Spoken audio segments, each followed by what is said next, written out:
Hello, Twitch chat. Welcome back. We are here for a fantastic day of Nova Cup finals, and with me on the cast today, unfortunately, it is Bernd Das Brot. We have a significant downgrade from the professional experience yesterday, but look, we're going to try and model through, right, Julian? Oh yeah, it's gonna be less professional, but I think the one thing we have going for us is that it will be more funny. Well, fingers crossed, my man, fingers. So I think for the first game of the show today, we are going to watch what could, I mean, very easily. I've said this far too many times. I'm not going to say it again.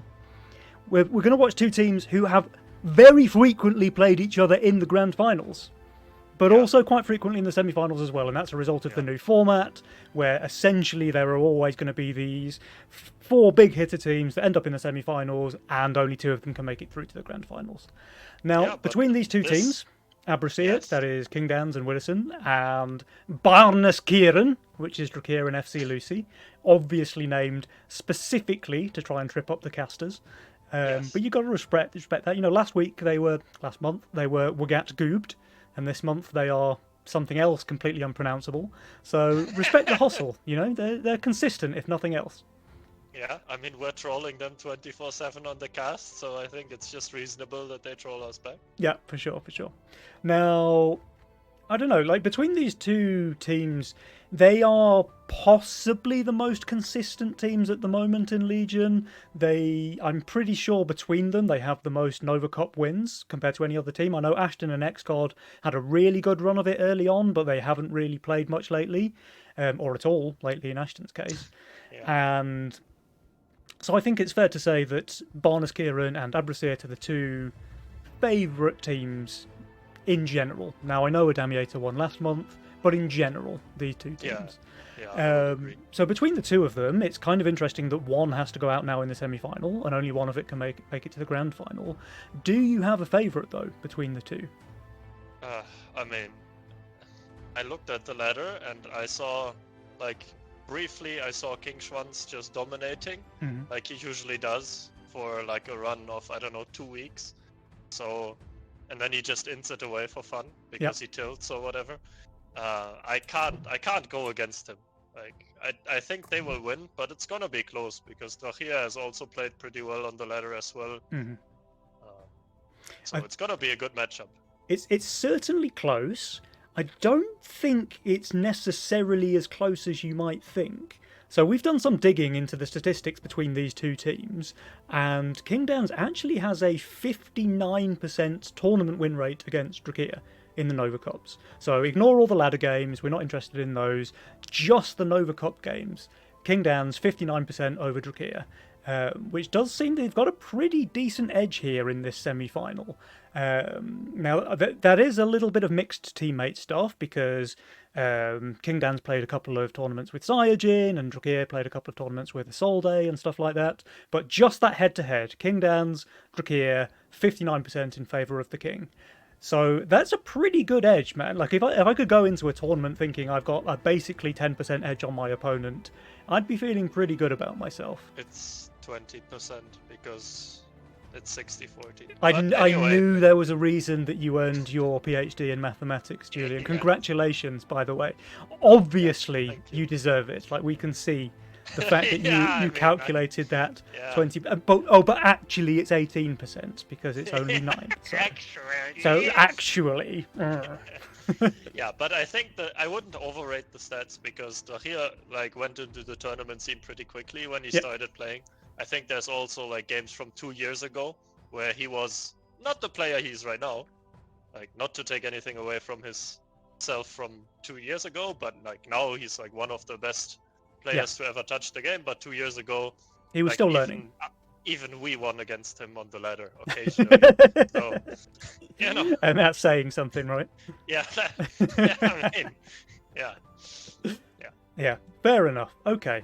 But yeah, I mean, statistics is one thing, and then actually getting down to the brass tacks of the game is something else. So we can say from looking at those numbers, King Dans has a bit of an edge, but it's not insurmountable, and everything comes down to the moment, right? There is some RNG involved in Legion with your picks, your rolls, What? pathing, all of that good stuff. Enemy leg aggro.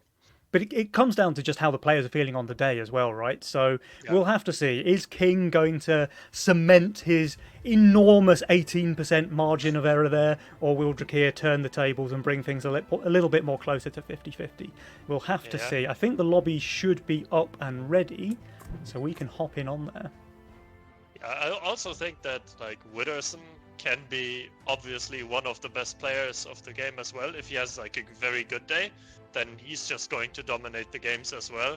And the same thing can be said for Lucy. Like she always makes this joke, haha, if I slept enough, then I'll just destroy you all.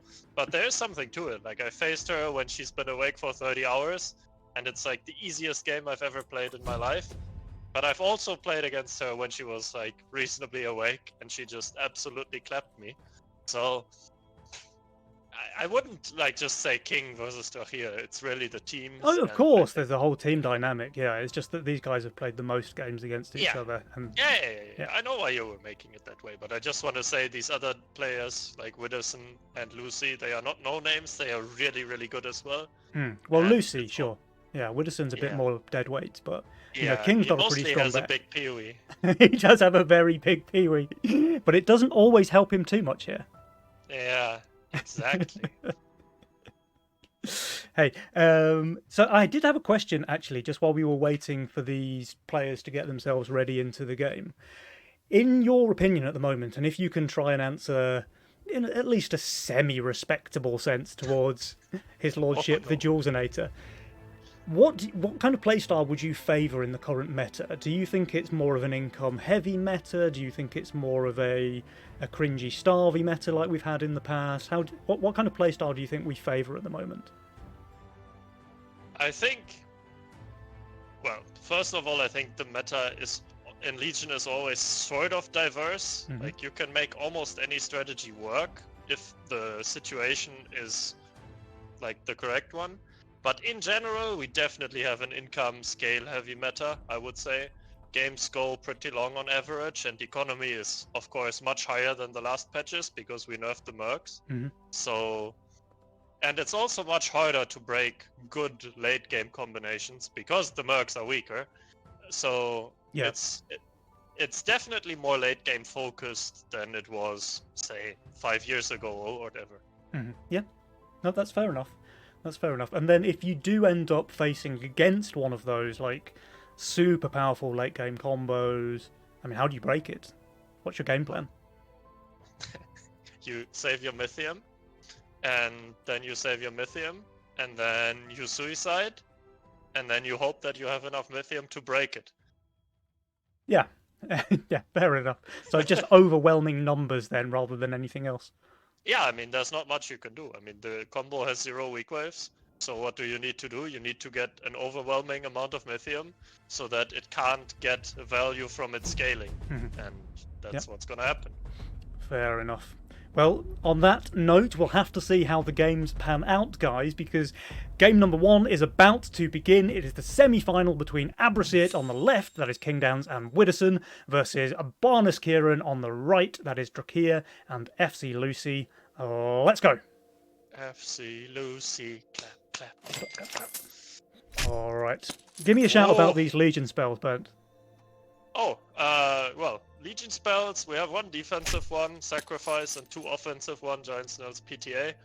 So I think it's not going to be like revolving too much around 11-12 aggressive plays because Sacrifice enables you to almost always hold.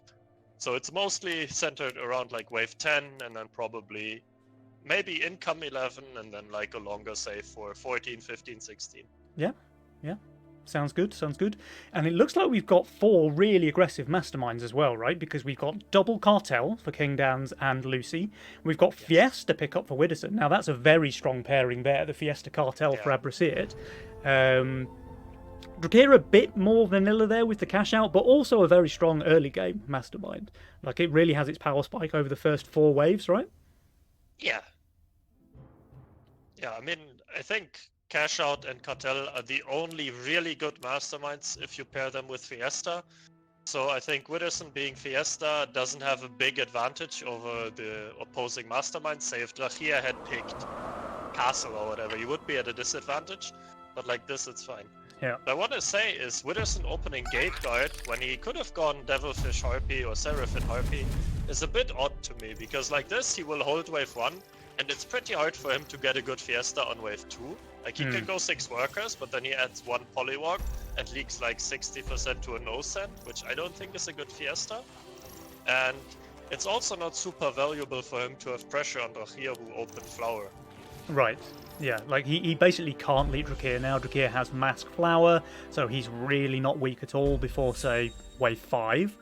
And yeah, exactly like you say, I think the Harpy and the Devilfish is a really good pro leak on 1. You can get a really good pro leak on 2 as well. But like this, I mean, he's holding 1, he's holding 2.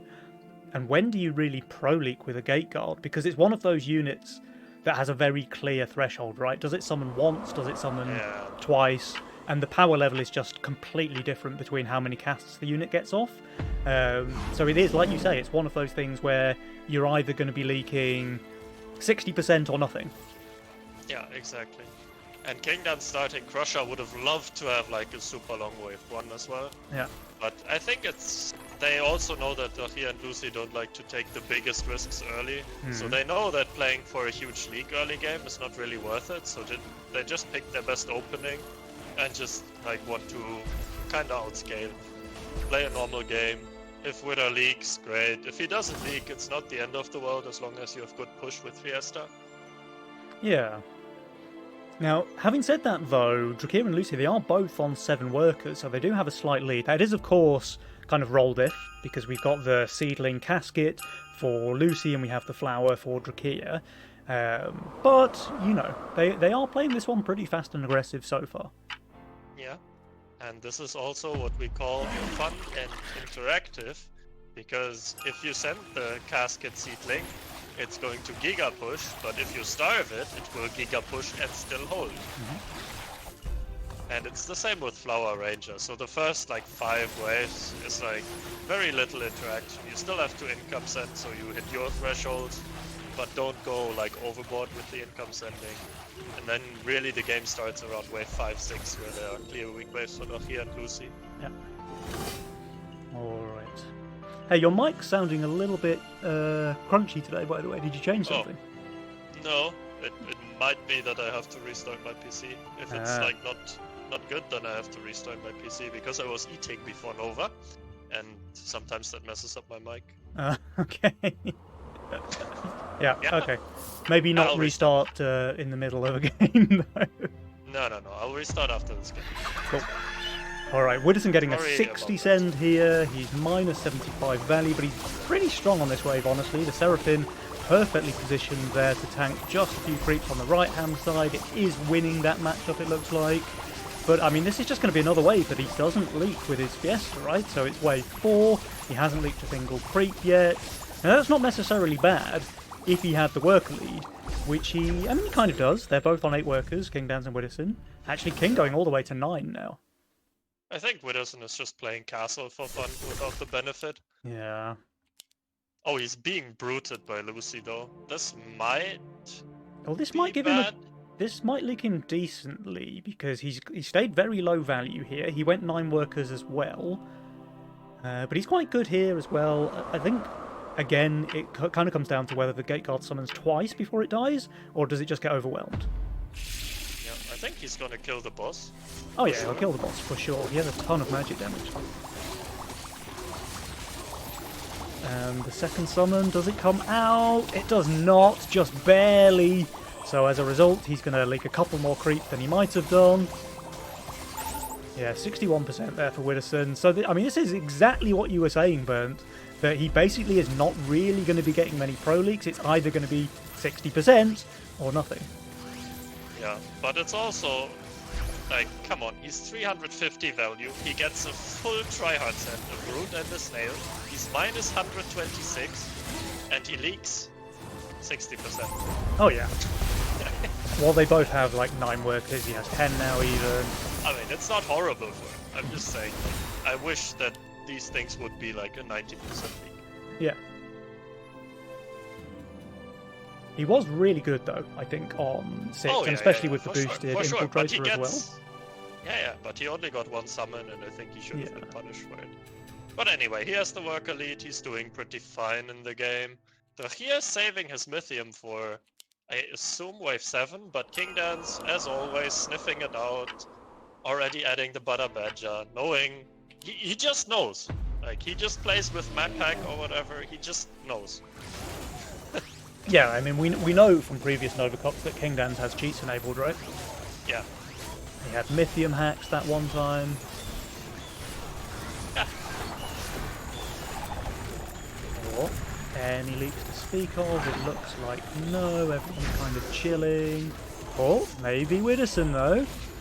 This time it looks like he's getting a third summon off. Yeah. Oh, maybe this will be a Pro League. This is a pro. Okay, 2 creeps to a fiend.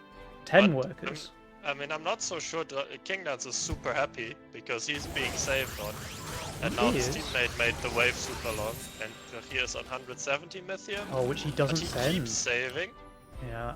I mean, this is looking like Ghost Knight on 8 territory, but King Dance does have a good answer for that with the gun here. He also has that course. halo in his role. I mean, yeah, of course he does. And Lucy is on 14 workers because she has the Casket and Tempest and Seedling. So she's not under any threat. Mm-hmm.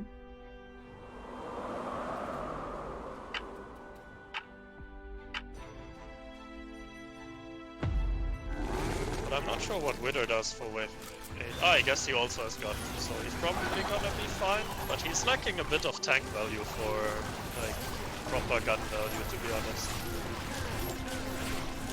So let's see if he can do okay, or if he's going to Waldo his friend and teammate King Dance. Yeah, I mean, the send is going to be huge. Drakir has 240.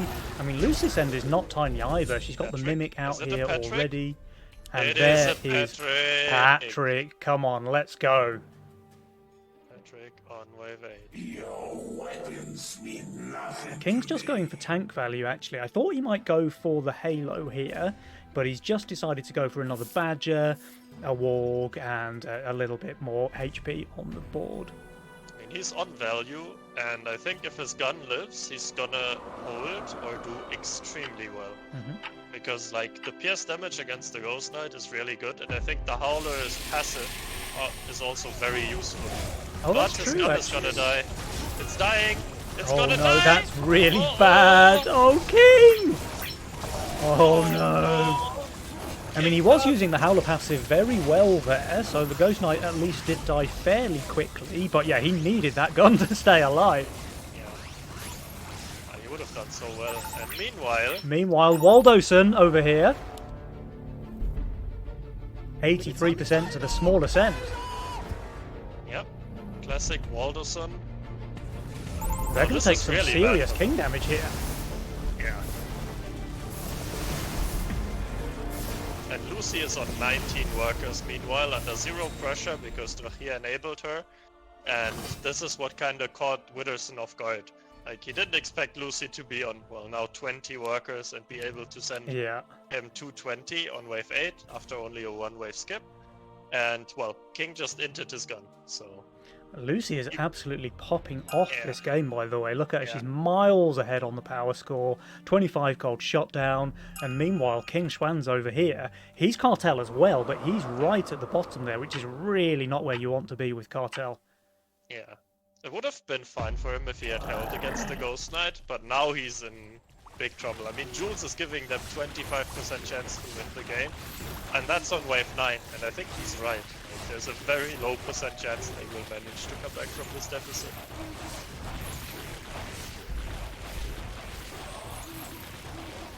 Does Lucy have an answer for wave 10? Not really. Ooh, and they are... No, they are not saving. Okay. There's the Patrick from Lucy. Mm-hmm. Does that mean Drakir's going to go for something post-income? Or is he just going to cringe a little longer? I think he wants to save a little longer. Whoa. Now, Lucy's getting a pretty big send here. The Mole, the Robert, maybe another Robert as well here from King. She's This not is gonna amazing be- this wave either. The It's gonna violets, be the a- caskets are all kind of dead value. Yeah, 50 gold shutdown coming in. Oh, is it 50 now? It it's is. 50. Okay. Well, this is signs of life for Abraxia. They really need something to happen here. Yeah, Oh, the violets are one-shotting the Sens, though. Look at that. yeah. The Roberts being fucked as well for fun. She's actually doing way too well. This is crazy. Drakeer holds, of course, against the Income King. Lucy does feed the 50 gold shutdown, but it's a tiny leak. And Wibberman, meanwhile, he leaks 42%, but did kill both of those power mercenaries as well. Yeah, and here just in comes King because he knows that King is gonna be taking sacrifice. And like he just wants to outscale at this point. And if you look at the income, like it's working pretty well given that Rahia and Lucy are both at 200 Yep. and King and Wither are at 180 and 140. Yeah, and King Downs is going to just really fall behind, right? I mean, sure, he did skip here, but even if you account for his Mythium, he's still 30 income behind Lucy, who's also on Cartel. Yeah, no, I think King and Wither don't really like. There's no way they can win the game unless Rahia and Lucy like fuck up big time, which is why they do income King here. So there's no like chance they just die. Yeah, that was Wither's one of the going upsets for we saw on the stream yesterday, I think, where one team was really far ahead and they just skipped Wave 11 for fun, got a PTA send into them, and like they ended up losing pretty much one game. So they just want to play it safe, which I respect. Yeah, Witherson went for desperation. Let's take giant snails and full send here after I sent him on 10. And surely he's gonna be underbuilt, but Rahia, knowing the way of the cringe very well, just was at a solid plus 25. Yeah, he Easily underbuilded, held. you could say. Yeah. Talking about values, though, we have Widdowson, who's very far over value if you account for his banked gold. King Downs is more or less on. Drakeer and Lucy, they are both chilling over there as well with a bunch of money saved up as well. So we'll have to see what the next play is, really. It does feel like Abraxia have a pretty uphill battle from this point. They have way less King HP. They have... Okay, they're starting to catch up in workers because of that income send on 11, but just everything else, they're really far behind economically here. Yeah, King Dance pushed really hard, so I assume they want 13, maybe? But I mean, he doesn't have Mythium for 13. Like, there's no way they go here, so they have to save longer. And when you send into Lucy's build, like, you can't go 14. It's Boar, Disciple, Casket, Tempest. Like, you can't leak with that unless you skillfully pull, like, split the wave and pull down half the wave into your DPS. Not that anyone on this cast has ever done that on wave 14. So it has to be 15, but for wave 15, King is already minus 300. Yeah. Like, sure, Widdowson has Steed, Orchid, he can do okay-ish. And King has Phoenix, but he doesn't have enough value. But what I want to point out is that Widdowson continues shifting gold here, so he really doesn't want to show his full value, and maybe trying to bait a send on 14, trying to force something to happen, because he could probably decently hold a send on 14 with a couple of Vulcan cannons, and then maybe they can make something happen on, I don't know, 15 like you say, or even straight 17, but yeah. But Drakeer and Lucy, they sendn't. Yeah, they tried to bait the send here because Wither is just a god here, but they had to bait it more aggressively. Yeah. Widdowson had to be like minus some value on 13, like shift even more. But even then, it's not clear that it works, and yeah, it's a massive risk because if there's like a send for fun, then yeah. Yeah, for sure. A massive risk. It wouldn't have even needed to be like a power send, right? Like if just income King. Oops, yeah. I'm dead. They do need to make something happen though.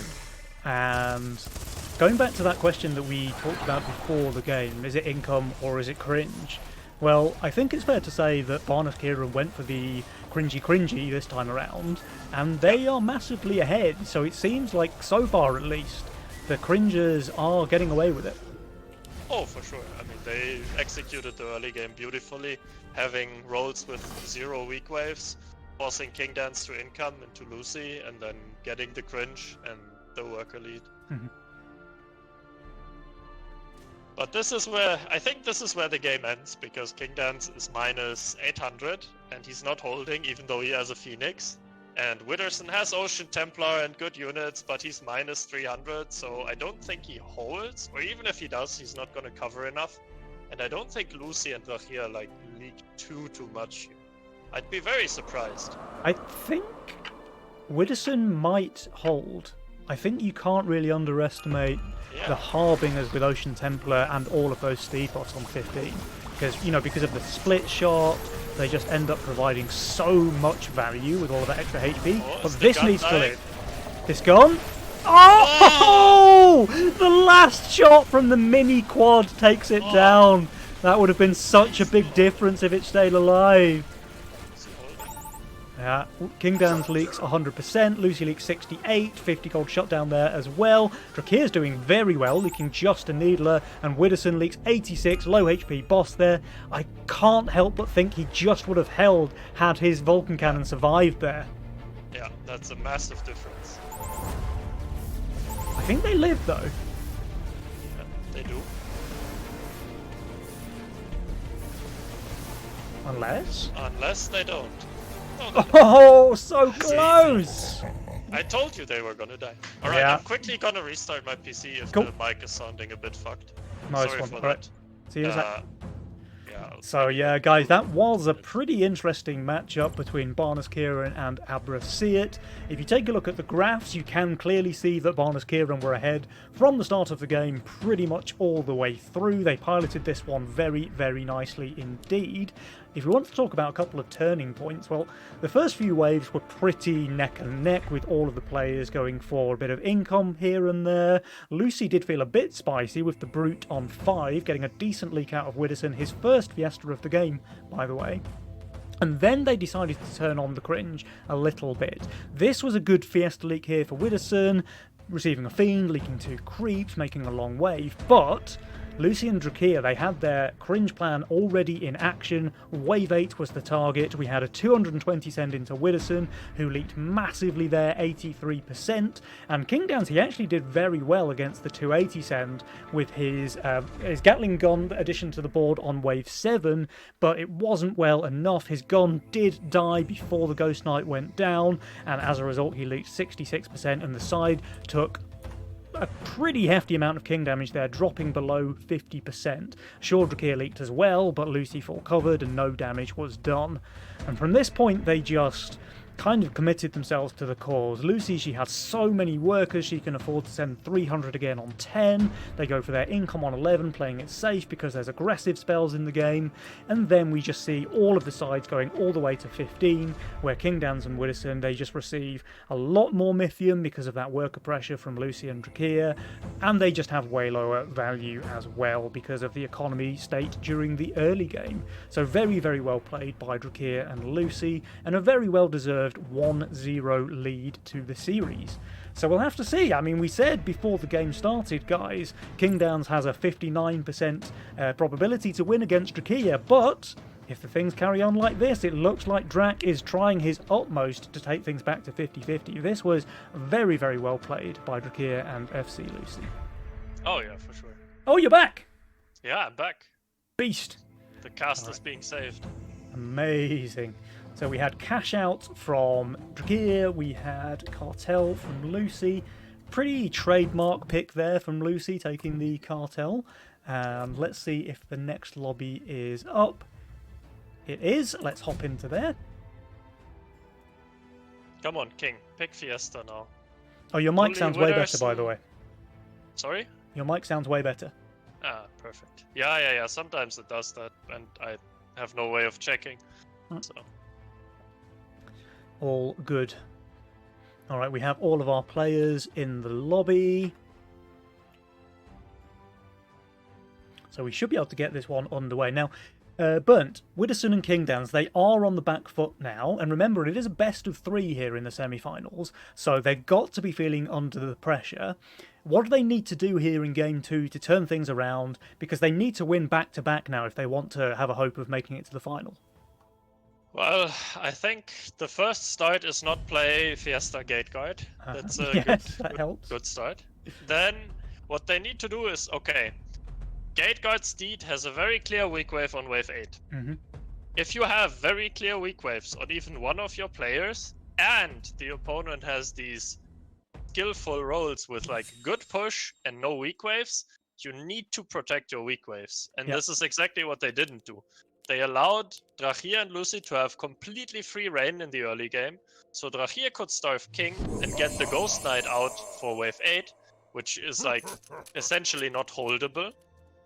While King had to income send Lucy, so Lucy could resend Widdowson too big for him to hold. And this is where it all went wrong. So I think they just have to play a normal game, keep like some amount of pressure, and then they'll feel fine and probably win this game. Well, let me stop you right there, Burnt, because speaking of normal games, Widdowson has picked up, with his cartel, Pota, Mask, Steed, and solid tank there with the Alpha Male as well, answers for wave 10.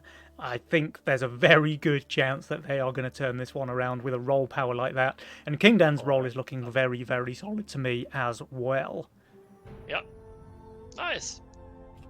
Dragir has a very playable YOLO roll, meanwhile, in lane 3.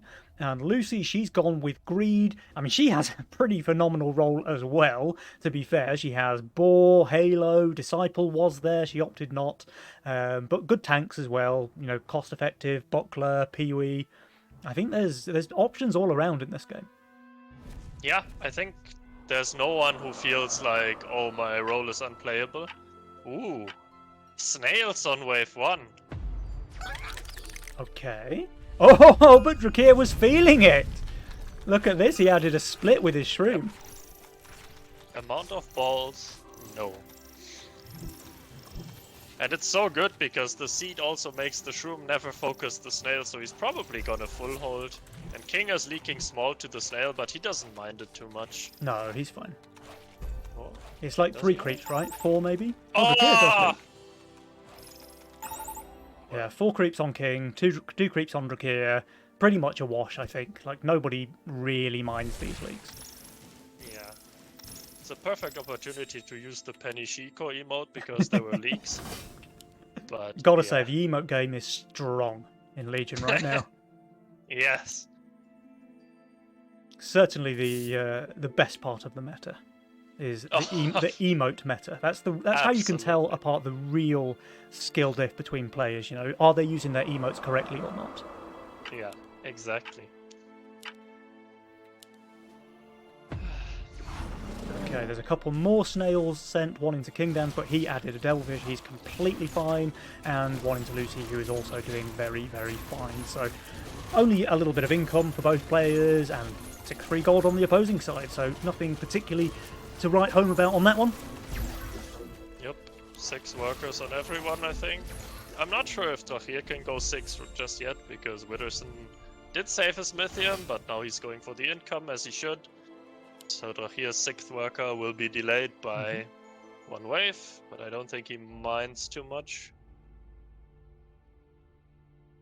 Widdowson is probably gonna go 7 after the DT he gets, as is probably everyone else. I don't know if King wants the Fire Aqua so desperately that he's not gonna go for it, but it's Kingdan, so he's probably just gonna push. Yeah, maybe add like another Aqua, small Aqua, you know. But he has the Devilfish as well, which is just incredible on wave 4. But everyone should be fine here. Widdowson does show his masks. He was feeling a bit more scared than I thought he needed to. He added 2 masks here. But, I mean, that's fine, and now he can just turbo push.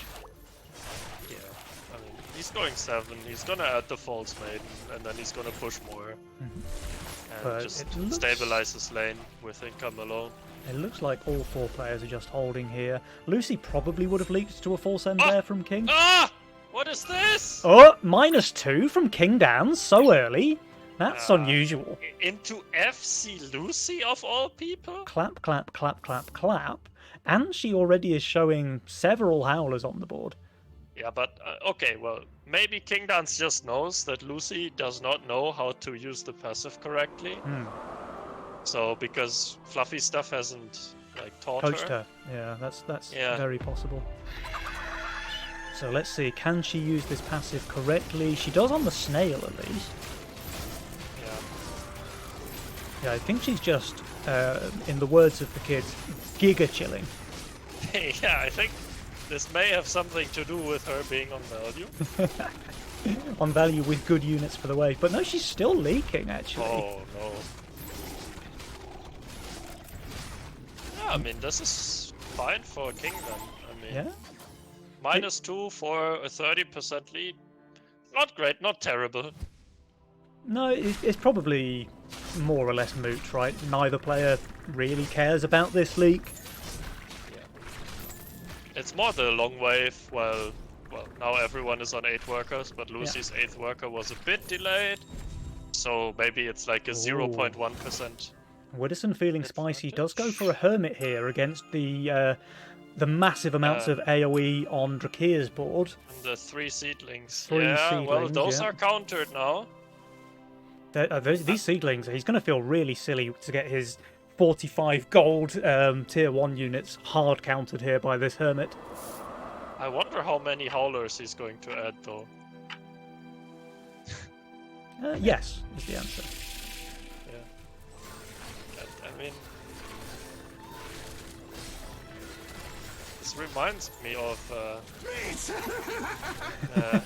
instance where someone built a 6th Warg, but I think it's just the 6th Howler. But he's just fine. Yeah, he's turbo fine. Like the Hermit's a bit of a weird send here. I can see he may be trying to leak him here, but why don't you just go for Roberts? Yeah, I think Roberts are the better send. I think he expected Drachir to add seedlings, which he didn't do. Speaking of cringe, though, we've got Lucy hitting back here into Widdowson on wave 6 with a Mole and a Brute. I don't think she gets another 40 out here, though, so maybe she just has to add a Snail. Widdowson, he does go for the Hellraiser, which is pretty standard play now. I wonder if adjusting the split is even worth here. He might want to add a Steed and try to make his Pota survive 3. He's just going for mask spam, though, just trying to delay the wave. Yeah. I can see it. Well, there's 2 creeps and a brute going left. The Pota should easily survive the left-hand side. And yeah, now... Well, does she? Yeah, she does. And now the Hellraiser okay, is that is... Oh, that is super clutch. The Pota surviving with invisible HP there. And as a result, he's going to be able to kill 2, maybe even 3 more Roccos. Yeah, 60% leak. Still not amazing there for Widdowson, but honestly, one more hit on that Priestess before she cast her spell, and he would have leaked everything there. Yep. Drachir went for income, kept Kingdance quite high value, but with his Harbinger he's just Bing chilling on value, easy covering. I don't think it's like a terrible trade. And now Kingdance and Widdowson can go back for the saving. I think they might even look at a wave 9 send, looking at the boards of Lucy and Drachir. Yeah. I mean, Lucy's board just looks absolutely horrendous on wave 9. She has got Ball, but she just has no damage whatsoever. Yeah, and with this Fiend resend, Widdowson can even Giga push for it. So I'm not so sure if I love the resend here, but I can understand it. Like, you got him, you're annoyed that the Pota lived on 1 HP, and he did way better than he should have, and now... You just start income sending. Yeah. It's a trap that I fall into very often myself, so I feel it. Yeah. Now Drachir feels the need to income send it to King. King is just gonna chill, he's on value. Well, I say on value, he's in the yellow negative, but that's the new on value. He's strong next. So they just chill, they go wave 9. And I'm not sure if Lucy and Drachir have good answers for wave 9. Yeah, Drachir and Lucy, they are falling into the trap themselves. Oh, he rewrote Mudman! Wow, what a Drachir. beast. What a beast. What a beast. So this is why Drakir's really been upping his game lately, right? Like, he's got that touch of just rolling the perfect units when he needs them. Okay, he should play Chaos. Yeah, he should play Chaos, yeah. Oh On a serious note, though, fuck Chaos. Yes. Now we have 80 income into Widdowson, 140 into King. Both players should be completely fine, and the wavelength will just be that little bit longer for their Mega Sends, which I have to feel are coming out on 9. Yeah, and King Dance might even Pro League here. Oh. Yeah, he's going to leave like 1 creep? 2 creeps? 2 creeps. Oh, 3. They were all kind of stacked on top of each other. Yeah, and your eyes are bad and you're old. No. They were invisible, man. That's not my eyes. Leave my eyes out of this. And now King Dance can just full push. And this is like such an advantage, right? Yeah. This is what you want to have happen. Your strong wave, you got an income send before, now he can full push, send a billion Mythium. So now he has a worker lead. He's gonna get a leak, so his lane will stabilize via the extra gold, thanks to Bird. And the wave will be super long, so he can capitalize on his 7 worker advantage. Yeah, I mean, that worker lead is huge. This is pretty comparable to the way that Lucy was positioned in the previous game, so I think King can very quickly start to pull away with this one. But we have to see the size of these leaks now. The sends are massive, 320 into Drakea, 340 into Lucy. She did get that boar on the field, but like we said, she just doesn't have any damage. She's got a halo, but it is a ranged unit. Wave 9 takes reduced damage, and the rest of her units are just very, very bad here on Wave 9. Now, Drakea, he's actually doing extremely well with that double hardened Mudman. In fact, does he just hold? I think he just holds. Oh wow, that's huge, actually. He's on value. Yeah. Lucy does leak decently, though. That's a 101% leak from her. Drakea even has quite a bit of value left alive in the mid, so he's going to do some decent job covering here. Yeah, but King Dance is still going to pull ahead, I think. Yeah, sure, he's on 18 workers now. Drakea pushed up to the dizzy heights of 13. I'm actually surprised he doesn't push more here after full holding. He's got the 130 in the bank. He needs the Halo to hold here. Yeah, he doesn't want to leak. Like, his build is god-awful. And he's he doesn't correctly want to sniffing leak the full resend here from Widdowson and King Dance. Yeah. I mean, it's an obvious play with the de-hardened Mudman.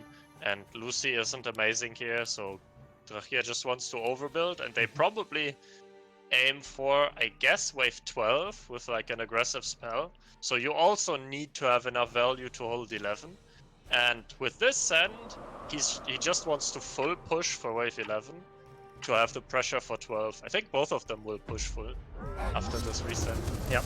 So 160 into Drakea. He did add the Halo. He's plus 225. And Lucy, she gets the 180, the Mole Brute. But she added the Leviathan as well, so I think both players are just going to be pretty fine. Actually, decent presence of mind. Like, you hate to admit it when you see the filthy overbuilders, you want to kind of flame them and all the rest of it, but clearly the correct decision here. Getting the full resend from Abrasiat, easily holding, and now I think they're in a very strong position. Yeah, they are, but King Dance is still in a very good position. Power score doesn't show the full picture because Drakea and Lucy have a lot of Mythium, while King Dance and Widdowson don't. And it's all gonna come down really to when do they send. I'm not sure why they pick Sacrifice on Drakea and Lucy. Like, it looked to me like they want to go aggressive for wave 12, where King Dance and Widdowson have like a shared weak wave. But after that, there is no shared weak wave. Well, maybe 16, but you can't go 9 into 16. Yeah, also Pota Mask on 16 is pretty rough. But I think Widdowson could probably just be easy holding on 12, right? Like, he's got the Mask, he's got the Alpha Males. He certainly has options there. And more than anything else, he just has value.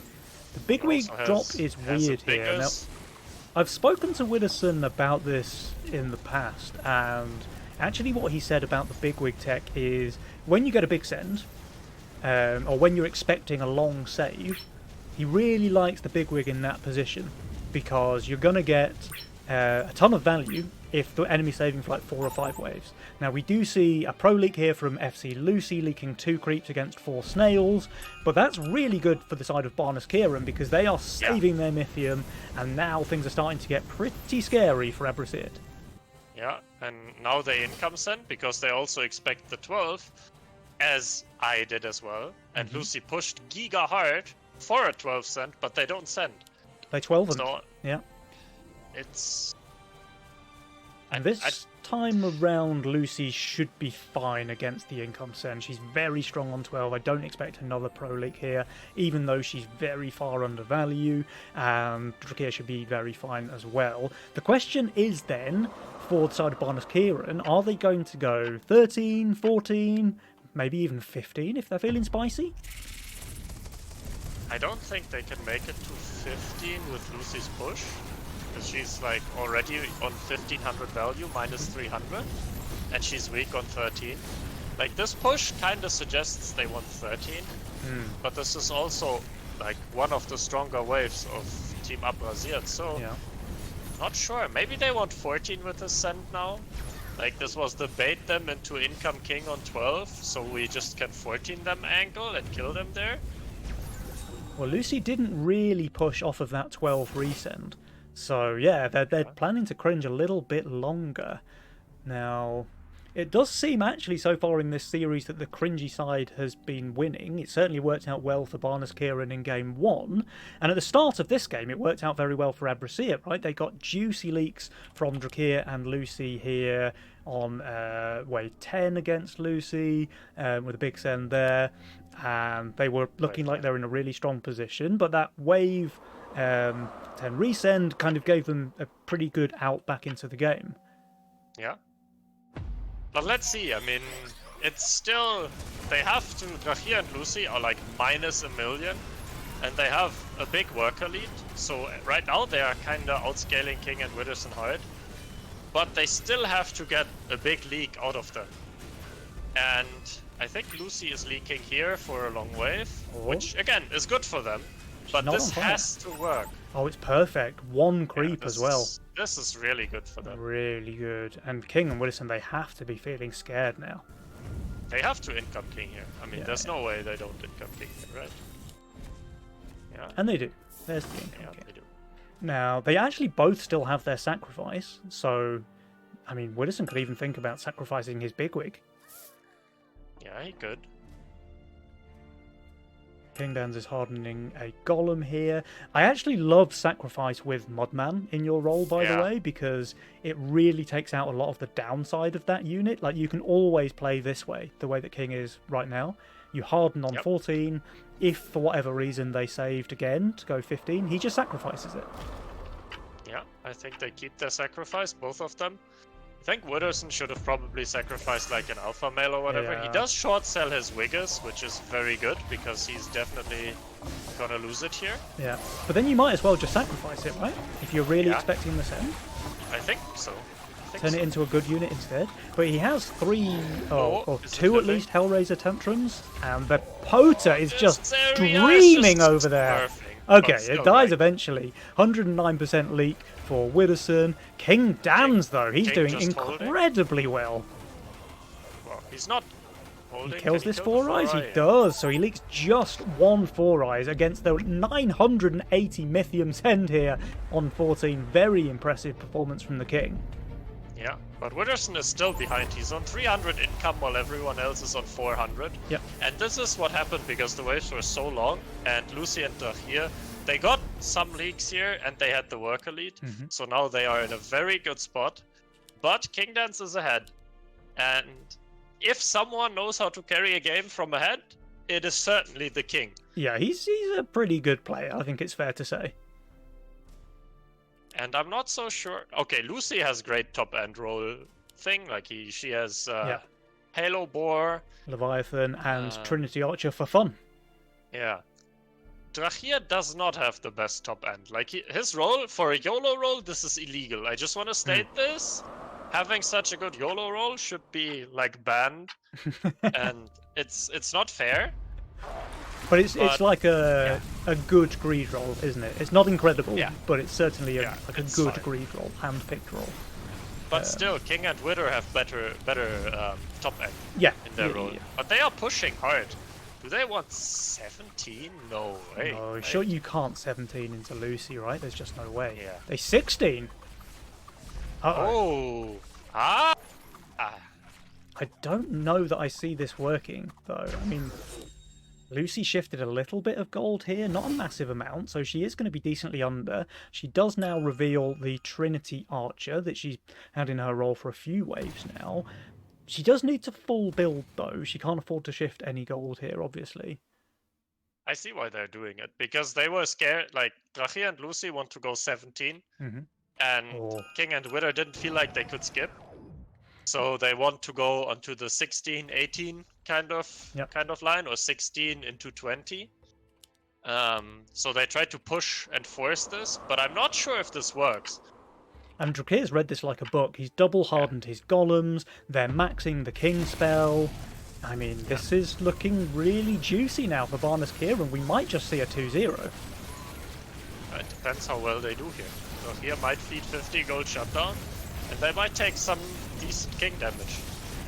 The Pact Leader goes down in Drakir's lane. Meanwhile, Lucy is just doing phenomenally well. She's going to leak, but very small. And Drakir, he is going to feed that shutdown, I think. Yeah, he does. One more summon, there we go. It's close, honestly. The Halo might just take down the Roberts. It's going to get the spell off now. He's just holding. No. Oh, no. He's just holding. Well, this is... Yeah, this is like... Oh, they needed this shutdown so badly. Yeah, they really needed this, because now they have no pressure. Drakir and Lucy, they have a bunch of Mythium in the bank. They can press the worker button, and they can pick and choose when they want to send now. The game really is in their zone of tempo, let's say. Oh, for sure. King Dan's hardened on wave 16, by the way, so they might expect a 17 now. But it's not coming. No. I mean, Drakir and Lucy, they just plan to do a little bit more cringing, it seems. And I could see wave 18 working out pretty well for them. I could see 19 working out pretty well for them. Like, even though King has a good role for 19, the send will just be massive at that stage. Yeah, I think, like, King Dance and Wither both don't have weak waves in their role. So it just comes down to, well, when do you have enough Mythium to overwhelm their roles before they can do incredibly well against the send. Which might be wave 19. Might also be 18, because Lucy, she does have Flying Halo, but she doesn't have great tanks for next. So there is a send from King Dance, and there might also be one from Witherson. There is. Drakir and Lucy, they do continue the cringe. So I'll be interested now whether they decide to maybe finish the king attack or something. You know, just play it a bit safe. This is a way to throw the game. Drachir is pretty strong here, though. He's hardening as well, so they do expect the send here. Yeah. He also doesn't have great tanks for this, but the only thing they need to do is survive here, of course. Yeah. Because if they, like, look at Witherson, he's full committing for this wave with his Steed and another Zarya. Yeah, and there's the king upgrade as well. So they are just playing it safe. I like that. They want to commit to the cringe, but they're very much playing around Ascend here on 18. Yeah. But this should be a decent league on both lanes, no? Maybe not. I think they might actually both surprise you. They both have Arc of Justice ×2. Lucy's are buffed by Leviathans. Drakir's are buffed by MPS APS. And yeah, it looks like they're just kind of smurfing on the way. They might be small leaks, but certainly not dangerous. Yeah. Again, they need Drachir's shutdown here, and He's they're just not getting it. He's just holding once again. He's minus 655 value here. Full holding the wave. He makes it look easy. I mean, sure, Lucy leaked, but it's one creep plus sends. They're barely even going to get their king tickled here. Yep. And now comes the counter attack from Barnes Kieran, and these sends are massive burnt. We've got double Kraken Shaman from Lucy. We've got quadruple Siege Ram Shaman from Drakir. And yeah, King Dan's hardened last wave. So he's just spamming as many Mudmen as he can here. He's going to harden all of those, of course. Yeah. The sacrifice was already used at some earlier wave, so he can't unfortunately sacrifice this dehardened golem. And yeah, things are looking a little bit rough. Like, sure, King Downs is really good here with the Starcaller Circles and the hardened Mudmen, but he's minus 1200 on the recommended value. Witherson, he's actually kind of bad here, and he's minus 1700. I don't see them surviving this send.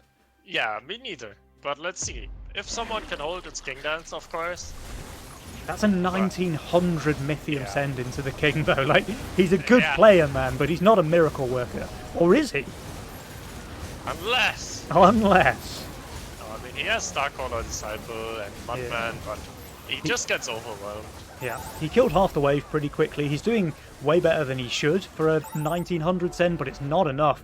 And Barnes Kieran storming this semi-final with a quick 2-0 victory over Abrasiert. Yeah, one could say Team Abrasiert was abrasiert. Yeah, That one was... Jesus. That was What a rough strong one for King showing. and Widdowson. Defeat. Jesus. That's gotta hurt. Yeah, they were ahead, I think, in the early game. Maybe not that much. Okay, I took a quick look at the win graph and it didn't quite fit that narrative.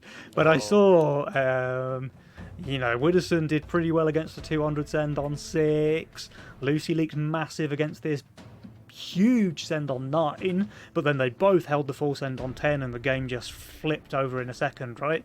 Because now they're in a really strong position. They go all the way to 14. Widdowson Leak's bad. King does very well, of course, but it's not enough because now they can just go straight 19 with these mammoth sends. Widdowson and King Downs out of the tournament already in the semi-finals. What do you make of that one, Bernd? I am surprised.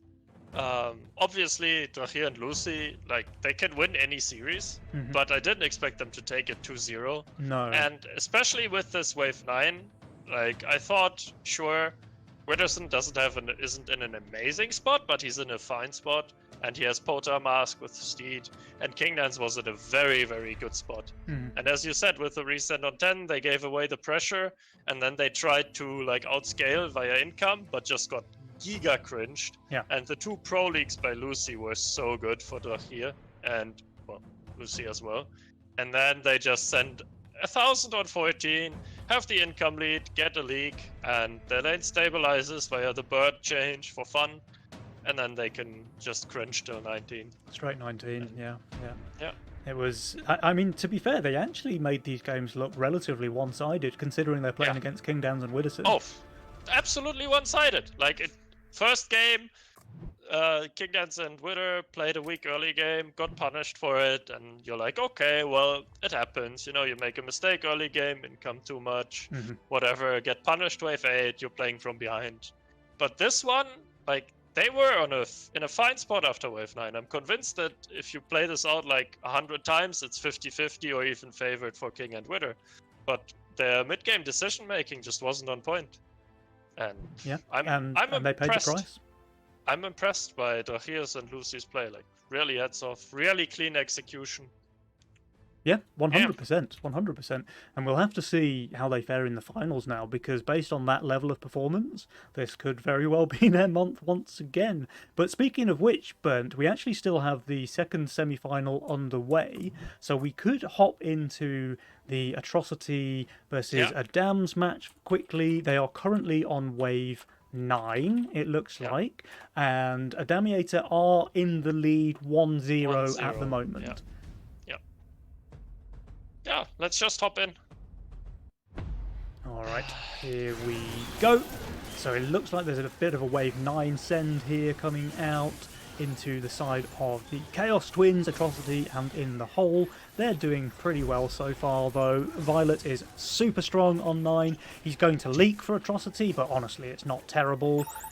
Into hole, he's holding, but he only got an income send, it looks like. Okay. Now, Aviator leaked as well. He only received 2 brutes, but he has 20 workers, so these long waves are pretty good for him. Yeah. And we do have income returns coming out from 3 of the players, while Atrocity sends and Ogre here on 10. Oh, I load into the game. It's wave 10. Adams is playing Chaos, getting an Ogre send. He's weak on the wave. What does he roll? Yeah. Exactly. He has a Butcher. Yeah, which unit would I want to have? Yeah, Berserker. Oh, there it is. Fucking nice Chaos, luck. man. Nice luck. Nudge. Jules! Let's just spam all the stuff. Yeah, and Atrocity's going to be feeling pretty annoyed about this one. I know that I would be for sure, because everything else on his board absolute garbage on 10. Like, unmitigated garbage on wave 10.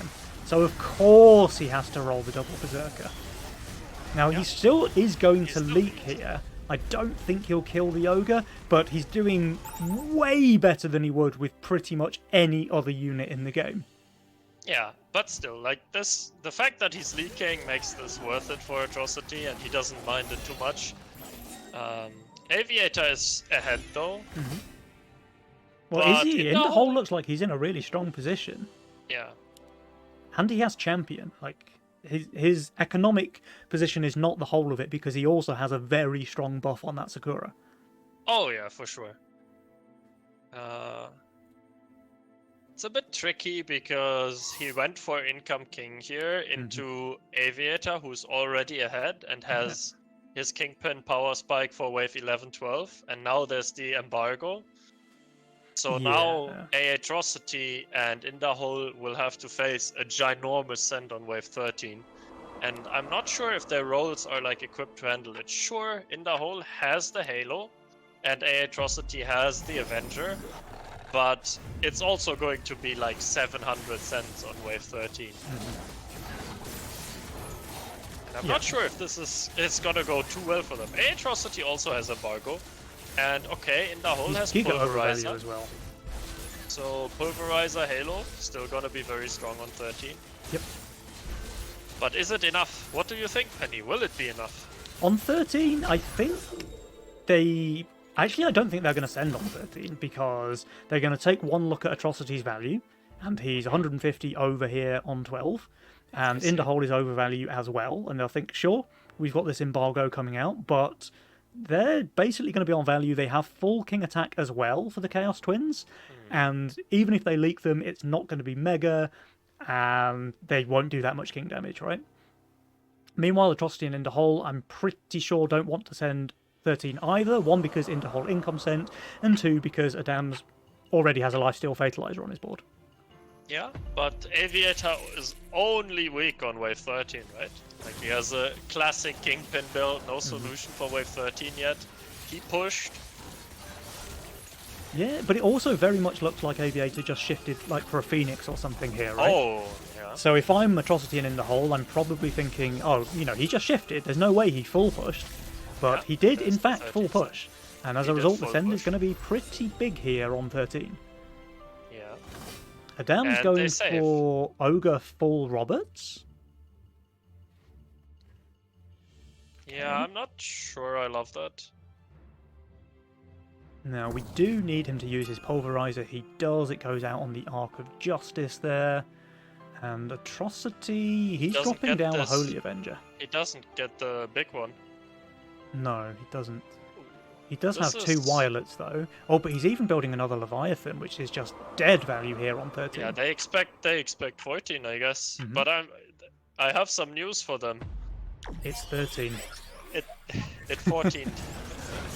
The Imps are going to die very quickly, though, to the AoE for Atrocity, so he's at least killing a lot of the Sen extremely fast.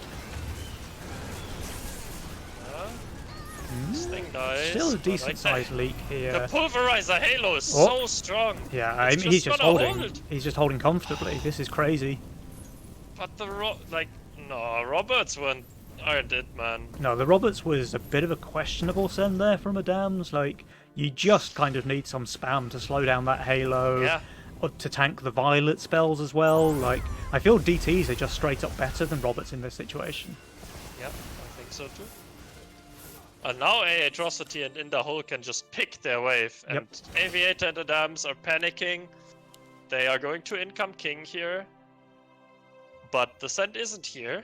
No. And this is what I was worried about, right? This is why I said I don't think they will send 13, because they can see Atrocity's value. They can see In the Hole's value. And it's kind of what I was worried about, right? Like, they got a small lead on one of the players. The other player held, they got very minimal King damage, and now Atrocity and In the Hole can do whatever they like, right? They have 700 Mythium saved up, and they're completely dictating the pace of the game. Yeah. But they are reading that this is not 14. Like, they do Income King, but they know it's not here. Adams adds the Pota. Yeah. Aviator just shifted 300 gold for fun. Have fun. So, But will it just be 16 even? do we have a Pro League here? It looks like we do. Oh. Okay, okay. Interesting. So holds the This- full send on 13, leaks 44% to a Drake on 14. Yeah. Interesting. Do they Interesting. 15 though? I think they're just going to go 16, dude. Yeah, they continue the cringe.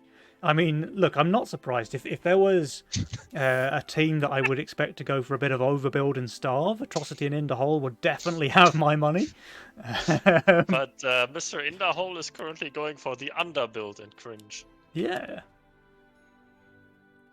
He's minus 365. He's getting another Drake here. Atrocity, he's pretty far under there, minus 445. But he's got the Green Devils. He's got the Leviathan buffed Archers.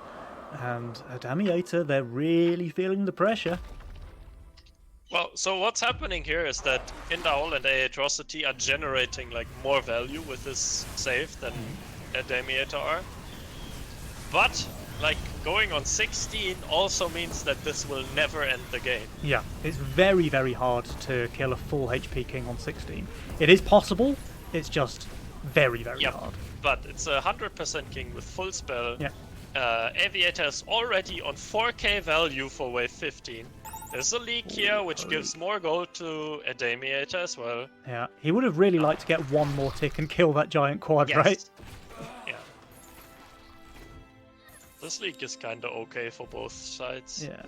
Okay, they go full here, a Damiator do, which I think makes a ton of sense because you know how low value they are. Yeah, and if they skip 16, they might just die. But they skip at 16, so they're going to be pretty much on value for Atrocity and Inderhole, and they should be more or less fine against the very small... I mean, it's full send, sure, from a Damiator, but their full send is like 200 Mythium, right? Yeah.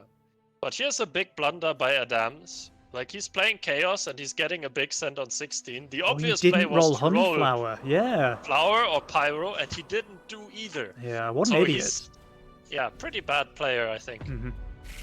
Like, he played much better yesterday against Mr. Boz and Fine when they wanted to send 16 and he rolled 4 Honeyflowers on 15 and, you know, upgraded some Death Caps on 16 and ended up winning the game. You know, that's the way to play Chaos, right, guys?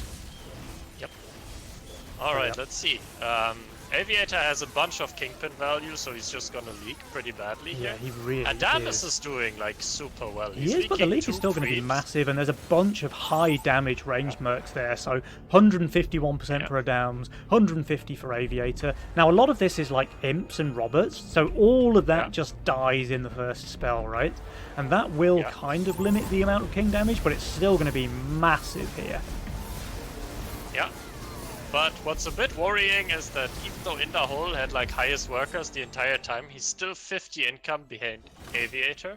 And now he's just going for a Giga push.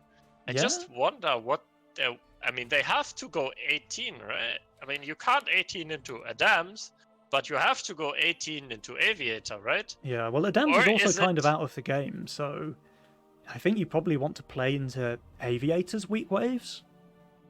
Yeah.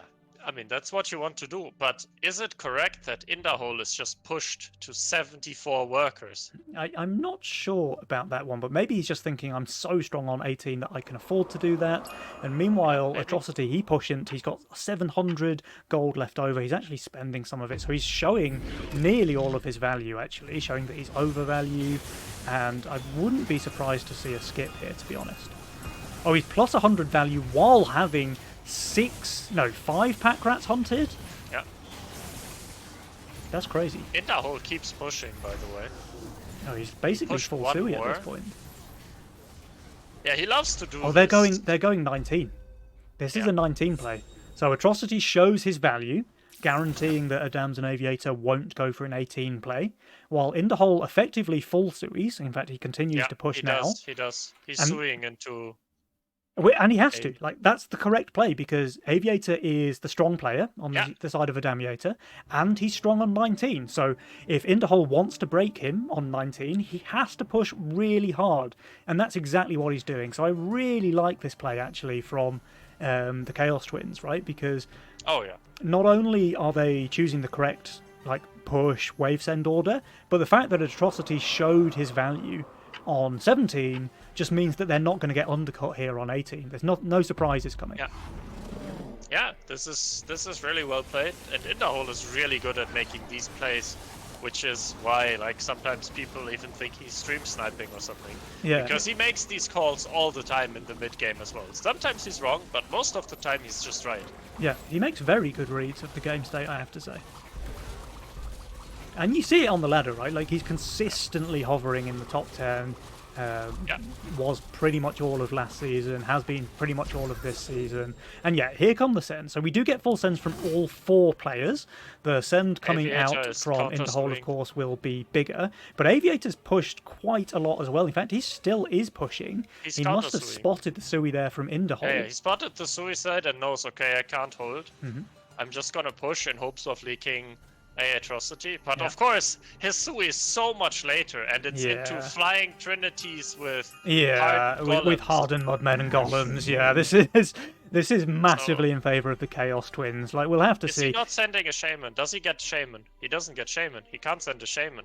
Or that's- Adamus also doesn't send a Shaman on 19. I think that's a huge blunder. yeah, if it's a race situation, you really need that Shaman there just to speed things up a little No bit. Right? Shamans. Yeah, no, this is... I mean, the sends are massive all around. Look, we've got 1,500 into Atrocity. We've got 2,200 into Aviator. That's huge. Interhole and Adams both receiving 1,100. Interhole, of course, will leak everything. Aviator, he's not too far behind.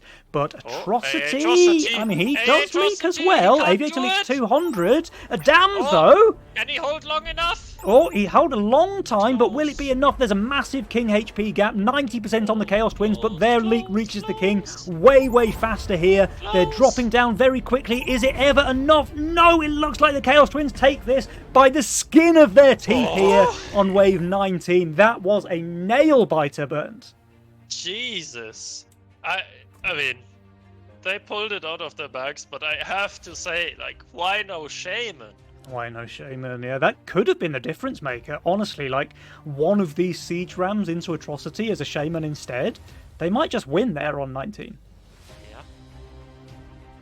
Yeah. Oof. But so well played for making like such a decisive call at being right. Yeah. Like after wave 16, like sure they are ahead in King HP and they have a strategic advantage, but you also still have an Aviator problem where he's just ahead and hard to leak, and Adam Chaos and has a really strong build, and they have no shared weak waves, so you have to do some suicide plays, and they correctly identified how to set it up and how to make it work, and like huge props to them. Yeah. That was a very, very good showing. Yeah, because they were in a, they were in a pretty good spot after 16, but it was really hard to leak Aviator. Like, on 19, without the Sui there from Interhole, I don't think Aviator is breakable. Like, if he full Never. builds, he's super strong, the send is that much Yeah. smaller, he's holding. Now, Adams, it's got to be said, this is worth mentioning, he Chaos rolls the Buckler, the Royal Guard, on 19, and it is, just a phenomenally good tank there on wave 19, and that allows him to hold the longest. Like, he's never holding, of course, he just doesn't have the damage to back it up, but he stalls for a very long time, and that's what makes it so close. But yeah, just the King HP diff, all of that damage dealt on 16 is what made the difference here, because there was, 90% on the left side versus 35% on the right, and even though the creeps reached the King quite a lot sooner on the left, it just wasn't quite enough, and they had 12% King HP remaining when the King went down. And that means, Burnt, we do get to see a best of 3 series, Let's because go. Chaos Twins and the Damiator have got one more game left to play. Yeah. And it's gonna be very interesting. I do think that Damiator had a pretty decent lead with an embargo with more workers, but they just made the wrong call to go 13, as you said. And also the send of Ogre Roberts into Mr. Inderhole was not ideal, I think. No, the Roberts were pretty int. Like, I'd be quite interested to see what happens if he just sends full DTs there instead of Robos, but yeah, you can't really flame the player's decision making at this point. But I don't know. He did know about the Halo. It was on the board before Wave 13, and he also knew that Pulverizer was in the game as well. Yeah. Maybe a slight brain fart there from Adams, and ultimately paying the price. We'll have to see, though, because Game 3, there's everything to play for. One of these teams is going through to the final, and one of these teams is going home with nothing. Do you have a favourite?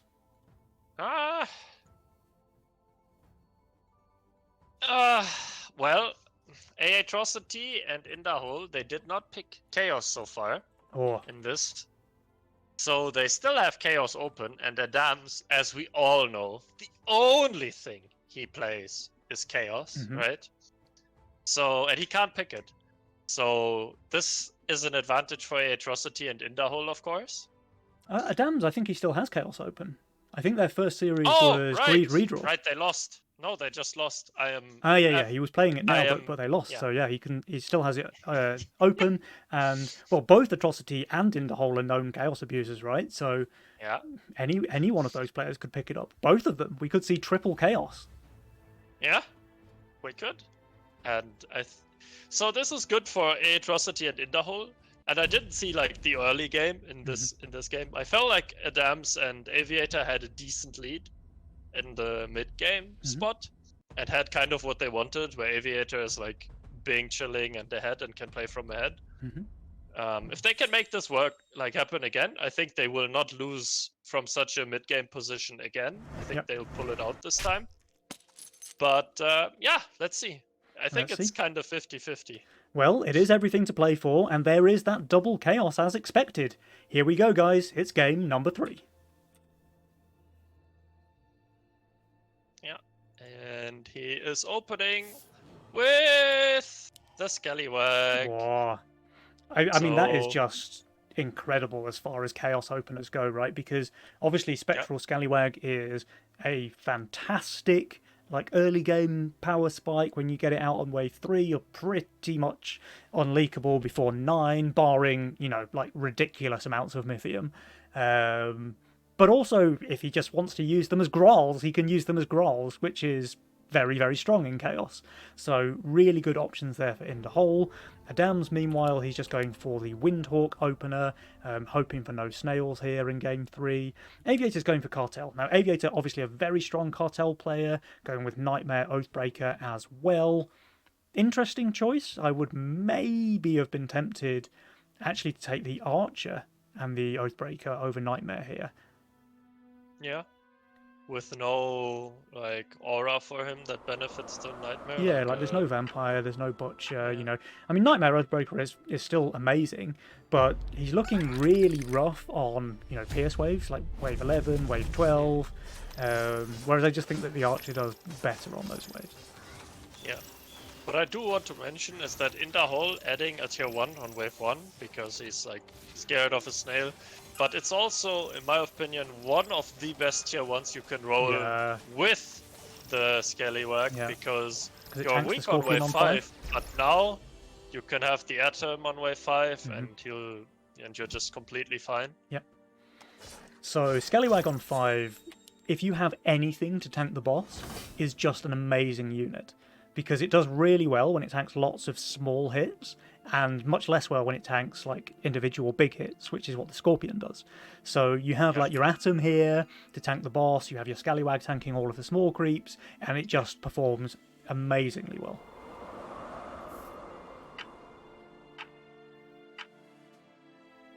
Okay. Yeah. There's a snail to check if Adams is Fiesta, but he Fiestas.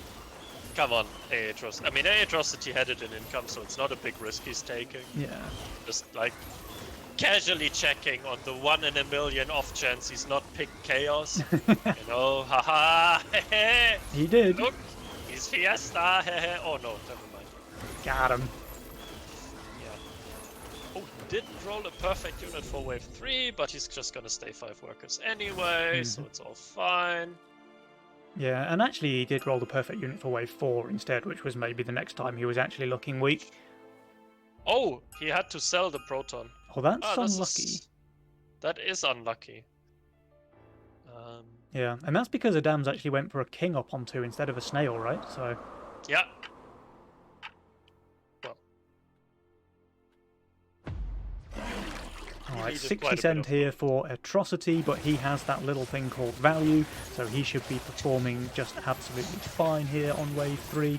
Everybody else is getting Income King, so I don't really expect to see any leaks here. Aviator with the interesting column 4 Oathbreaker positioning, but it's pretty good. You know, it always tanks well on 3, it always tanks the Scorpion on 5. Yeah, I like it as well. So, next stand's coming in on wave 5 and also Income King for everyone, as is kind of the meta, or is anything else going to happen before? I would probably just expect Wave 5. Now, Oh, income before. only a snail each though, so I assume they he just wanted a needed little it, bit of gold. and he definitely needed the snail, so he could be stuck at 47 gold. Yeah. Well, actually what he needed was a DT so he could press a worker. No. You don't want the worker, you want this thing. Ah. Alright, so let's see. What does Inderhol... I mean, he just skillfully rolled his Atom once again. But it really looks like he's not Chaos now. So he's doing a very good job of faking like a respectable Mastermind right now. Yeah. Yeah. Just pretending he's playing Legion instead of Dice Roll Simulator. Yeah. Yeah. I'm kidding. Chaos is takes like Penny and me hate Chaos, but like Chaos takes a tremendous amount of skill to play well, and these guys are like the peak performance guys in Legion. Yeah, for sure. Oh, A little pro leak here from Atrocity to a snail. what is this? Whoa, taking risks in my video game? Talking about risks, we have 9 workers on Mr. Aviator. Okay, he But- is getting a send here. It's only a dino though, there's no Roberts, which might have been problematic. Minus 120. Let's see I- how well. I think these things Interhold just can split do. tank really well. I think this one catches the boss, I think this catches Yeah. most if not all of the small creeps, and then the Nightmare just starts cleaning things up from the left hand side. Yeah, we'll see. I mean, he only gets the Dino and not like Yeah. Dino Brute or whatever. I think like 2 Robos and a Snail could have really pulled apart his lane here, but yeah, he's just fine. The aggro is perfect. This thing tanked the boss, now it's tanking the split as well. He might leak a little bit, but oh yeah, he might just full hold as well. Now, there was a full send here into Inderhol, who skillfully rolled the Pilgrim but didn't play it actually. He rather preferred the Howlers and upgrading the Atom. So he leaks 23% instead of what I assume would have been a full hold with the Pilgrim. He couldn't build the Pilgrim. This is his wave 6 roll. It always updates at the start of the thing. Ah, my bad. Yeah. Yeah. I only All play good. real Masterminds, so... All good, Penny. But now we have the first time a tryhard send. And I'm not sure, like, I have played Oathbreaker Nightmare before, and sometimes on wave 6, it's the easiest hold of my entire life. But I have also had a case where it was not. And it's 10 workers, but he's almost on value, so I assume he's just gonna be fine. Mm-hmm. And the 100. dams. I mean, they are full tryhard sends. There's brutes for both. There's an Yeah. extra robo on top for Aviator. And Aviator, I mean, he's actually on paper weak here with bad tank value and bad DPS. But his Nightmares are split tanking a little bit. I mean, sure, he's going to leak, but it's honestly not going to be terrible. He's even, like, his Nightmares are actually attacking the same unit, which is something I for sure have never seen in my lane. Oh, a little accident here for Adams. We have a case of Penny lane aggro 63%. here. Yeah, Adams had my lane aggro. Aviator very much had Aviator lane aggro, though. Yeah. This makes the brutes very much worth it. Like this gives a Atrocity and Inderhol a lot of gold. Like lot of Aviator is gold. still gonna be in like a very fine spot because of this, but he's also cartel, so he has to pull ahead. Yeah. And the king damage gives like a lot of gold to a Atrocity and Inderhol, and especially Inderhol pushed a lot for wave 6. So now with this gold, he can stabilize his lane and hopefully be fine on wave 8, where at least I would presumably this assume end the next comes. end Yeah. comes. But Aviator is looking pretty scary in terms of his income, right? Like, he's already 7 income ahead of everybody else, and he has by far the most Mythium stored. Oh, actually, Adams has more. Yeah. Adams is on a little cringe tour. Yeah, he's on a bit of a cringing spree. Indahol made the mistake of not rolling Tree of Life for wave 8 for his Scallywag. Yeah, So that's a bit of an a error. clear blunder. He did roll the Lord of Death, though, and the Infiltrator, so he's got 2 really good options there for wave 8. Yep. And there's Full Sends coming out. Yeah, from all 4 players, actually. Atrocity and Indahol may be thinking, well, if they skip us here, we don't just want Income King, because that really opens us up on wave 9, so let's Full Send and see what happens. Adams is decently undervalued here. But he drops a couple of these, which are really good with the Pilgrim, because obviously 20% damage reduction is great with healing. Yeah, and this lane has like very little damage, unless he stims. Oh, he stims, okay, he does. yeah. That's good. He's got But the fantastic ogre tank value as well. 1 Veteran, 1 Shroom, 1 Hardened Mudman. But the Veteran is just stuck on the Ogre, so yeah, The Ogre is stuck on the Scallywag. goes down. He's just going to hold, right? Or close to. Oh, talking about doing- holding though, this guy Oh. Holdent. That's 122% leak there for Atrocity. Adam's leak 67, Aviator full holds, and Indahol, he is going for leak, it seems. It's quite a small one, he's done very well here, but unfortunately when your teammate leaks 122%, you want to do better than very well, you want to do perfectly. Yeah, this is a problem where Atrocity is almost on value, and he added the Shadow Dancer, which on paper is really good, but he has, like, these units, they Harbinger, Slime Siren, Consort, they all are DPS units, or like, they don't want to tank first. So he had not enough tanks and didn't get the value from his units, which is really hurting him here. Really, He had to hold.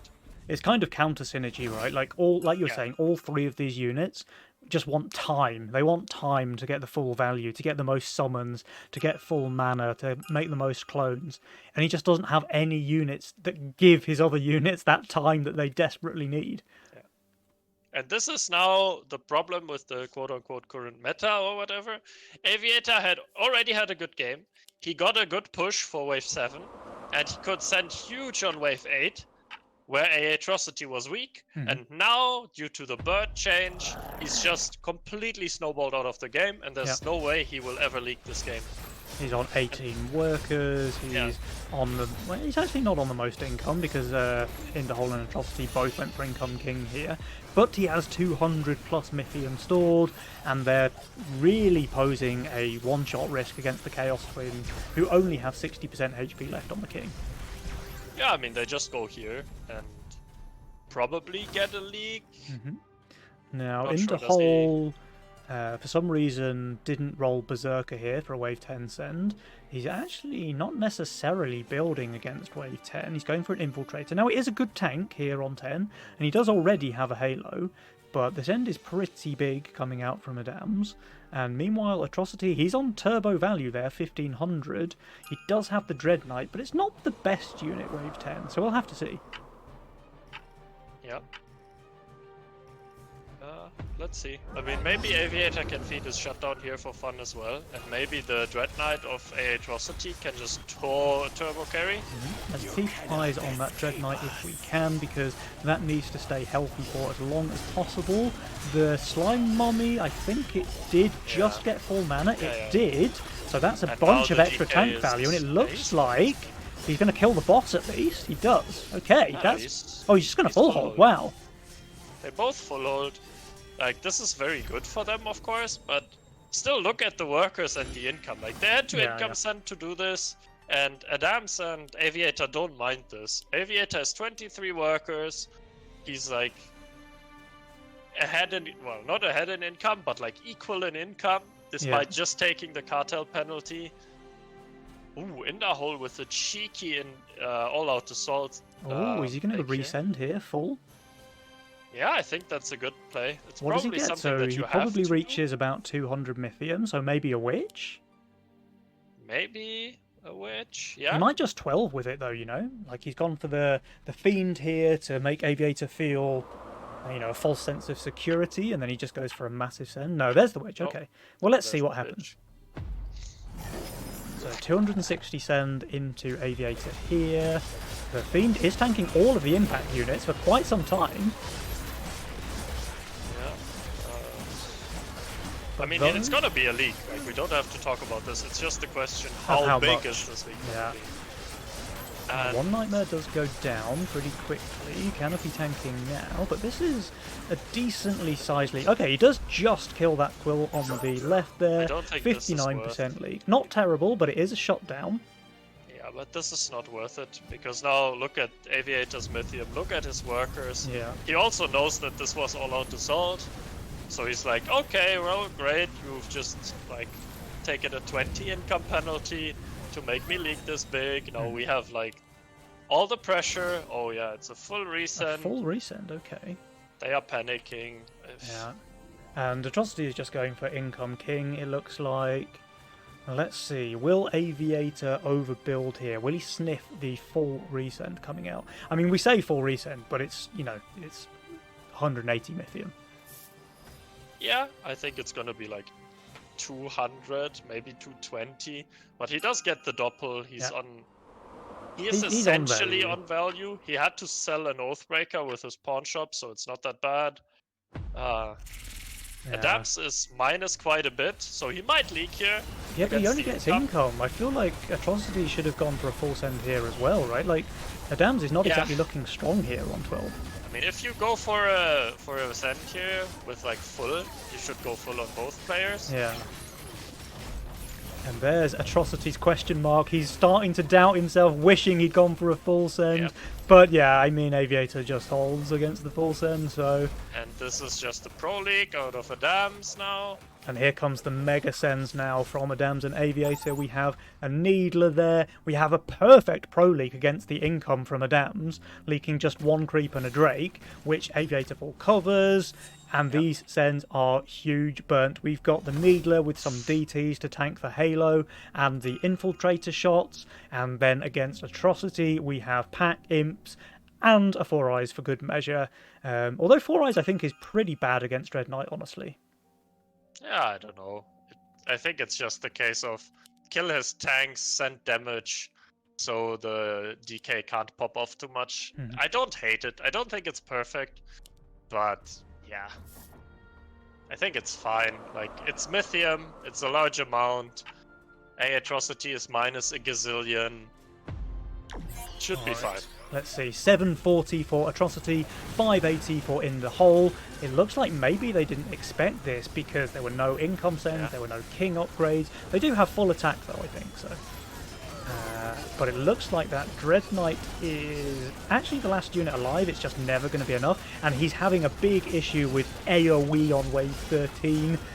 All of these, you know, single target AoE units attacking completely separate creeps in Atrocity's lane. As a result, he leaks 149% when I think he could quite easily have killed two of these with just slightly better focus.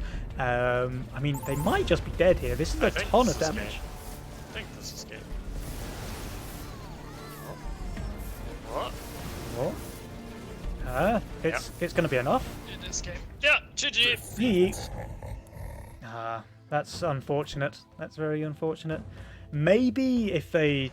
I mean, certainly if they'd done Income King, they would have survived. If they had maxed their spell, they might have survived. If Atrocity had had slightly better aggro, they might have survived. Yeah, but that's a lot of ifs, buts, and maybes, right? But Whereas... what for? What for, Penny? Like, Yeah, they survive for survive what, on 10%. Adams and Aviator are giga ahead. Aviator has snowballed out of the game. It doesn't matter. I mean, the game is over for I all think the game intents and was closer than you think, actually. Like, if you look at the win probability graph, it actually puts them slightly in the lead on 13, which obviously is a bit weird because of how the Mythium works. But I don't know. Like, Aviator was having a great game, but maybe they could have stabilized because they had very good late game rolls, right? With their APS White Mane, Dread Knight, and just Chaos anything on In the Hole.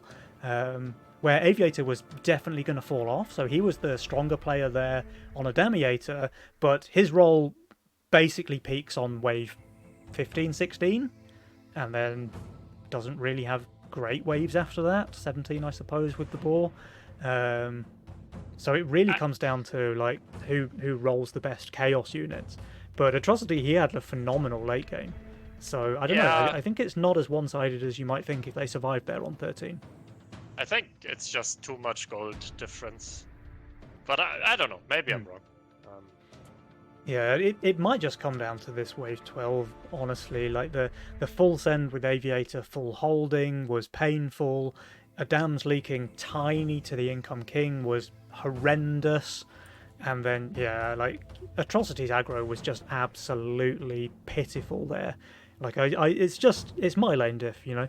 You zoom in and you just see all of your single target units attacking completely separate creeps, and you just know that you're leaking 150% instead of like 80, right? And that really just makes a massive difference. It's not wave 12. It's wave 8. Wave 8 is the big difference maker, and I am testing it a bit for Atrocity, and so far I have seen a 67% leak and an 83% leak, and now another 83% leak. He's always killing the pack leader, which he leaked in game, so I have no idea what happened there. I think he leaked it on like 1 HP though. Yeah. He must have been super unlucky, but even if he gets like normal focus, it's exactly what we said was happening, that he just doesn't have enough tanks. Yeah. The Harbinger only gets 1 doggo out, and then it's just too much of the wave left. I mean, with weekly challenge aggro, if you reset this a million times, I'm sure he can hold, but it's not the norm case. No. It's like the dream scenario. Yeah, exactly. Like this. But regardless, right you know, RNG being RNG, doing what it does, I think it's fair to say that Adamiator played this one very nicely. They put a ton of pressure onto that wave 8 to make the king damage happen. Then they, you know, wave 10 was pretty bad, honestly, but they were so far ahead in terms of workers that it doesn't really matter for them. Aviator leaks tiny to the all-out send there on 11. Sure, he gives a shutdown, but then he full holds on 12, and obviously Adam's pro leak was just terminal for them. So then death on 13 was the end result, and that does mean Adamiator going through to the grand finals. Atrocity and Ninderhole, they put up a good performance, but unfortunately wasn't quite good enough this time around, so we won't get to see them in the finals this month, but I really hope we get to see them again in the future. Like, this is a bit of new blood into Nova, it's fair to say. You know, they've only been playing together for a couple of months, and it's great to see. I think both times they played, they made it to the semi-finals at least, so that's pretty cool. And I'm sure, you know, in a month or two they'll make it to the grand finals, maybe even take home the trophy. Adamiator, meanwhile, they are last month's champions, and they will be playing this month up against Drakir and FC Lucy, which is going to make for an absolute banger of a grand final match. But yeah, I think we need to have a little bit of a break in between those games, just let the players have a bit of a R&R time, and the same for us casters as well. But yeah, I think that's going to be a really interesting series. Have you got any thoughts on that matchup? I want to provide you with a short update on the Wave 8 matter, which I have gotten it to leak 1 creep, and I've also gotten the in-game aggro, where it leaks everything, including the pack leader, so it is just RNG. Just full RNG, yeah. I mean, that's a massive variance, though. Like, when you were saying 67%, that's obviously much better, but, like, leaking 1 creep is pretty good. It's pretty good compared to 120%. Yeah, if I had to choose between leaking 8% and leaking 122%, I think I'd go for the 8% every time. You'd go for the 120% with your lane aggro. But like anyway. In practice I'd go for the 122, but in an ideal world, in theory, I'd go for the 8%, I think. Like, I don't know, like, I'm not the doctor of maths here. That's you. Like, can you tell me, is that better? Is it better to leak 8%? Yeah. Okay, well, you heard it here first, guys. The PhD himself has confirmed that leaking 8% is better than leaking 122%. That's what I'm here for. Awesome. Okay, all right, guys. Grand final thoughts. I think Adamiator are slightly unfavored because I saw some minor errors in their gameplay, whereas Lucy and Drakir, like the 2 games I saw, were essentially very flawless. Clean. They were like super clean, so if they can bring the same level of gameplay to the grand finals, I favor them. But it's still Legion, like RNG, and also just like what role you picked, how it matches up against the opponent, what decisions you make. Like, it can all go downhill so very quickly. And with the extreme snowball bird change, now we are like 1 mistake and your game is over. And I think it's gonna be super interesting, and anything can happen. Yeah, for sure, for sure. All right, guys. Well, make sure you don't go anywhere because we have that grand final match coming right up in about 10 minutes' time. It's going to be really, really fun to watch. So we will see you back here in around 10 minutes. See you then.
Welcome to the stream.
Welcome back, Twitch chat. How the devil are you? I hope you've all treated yourself to some tea and biscuits as we wait for this grand final match to begin.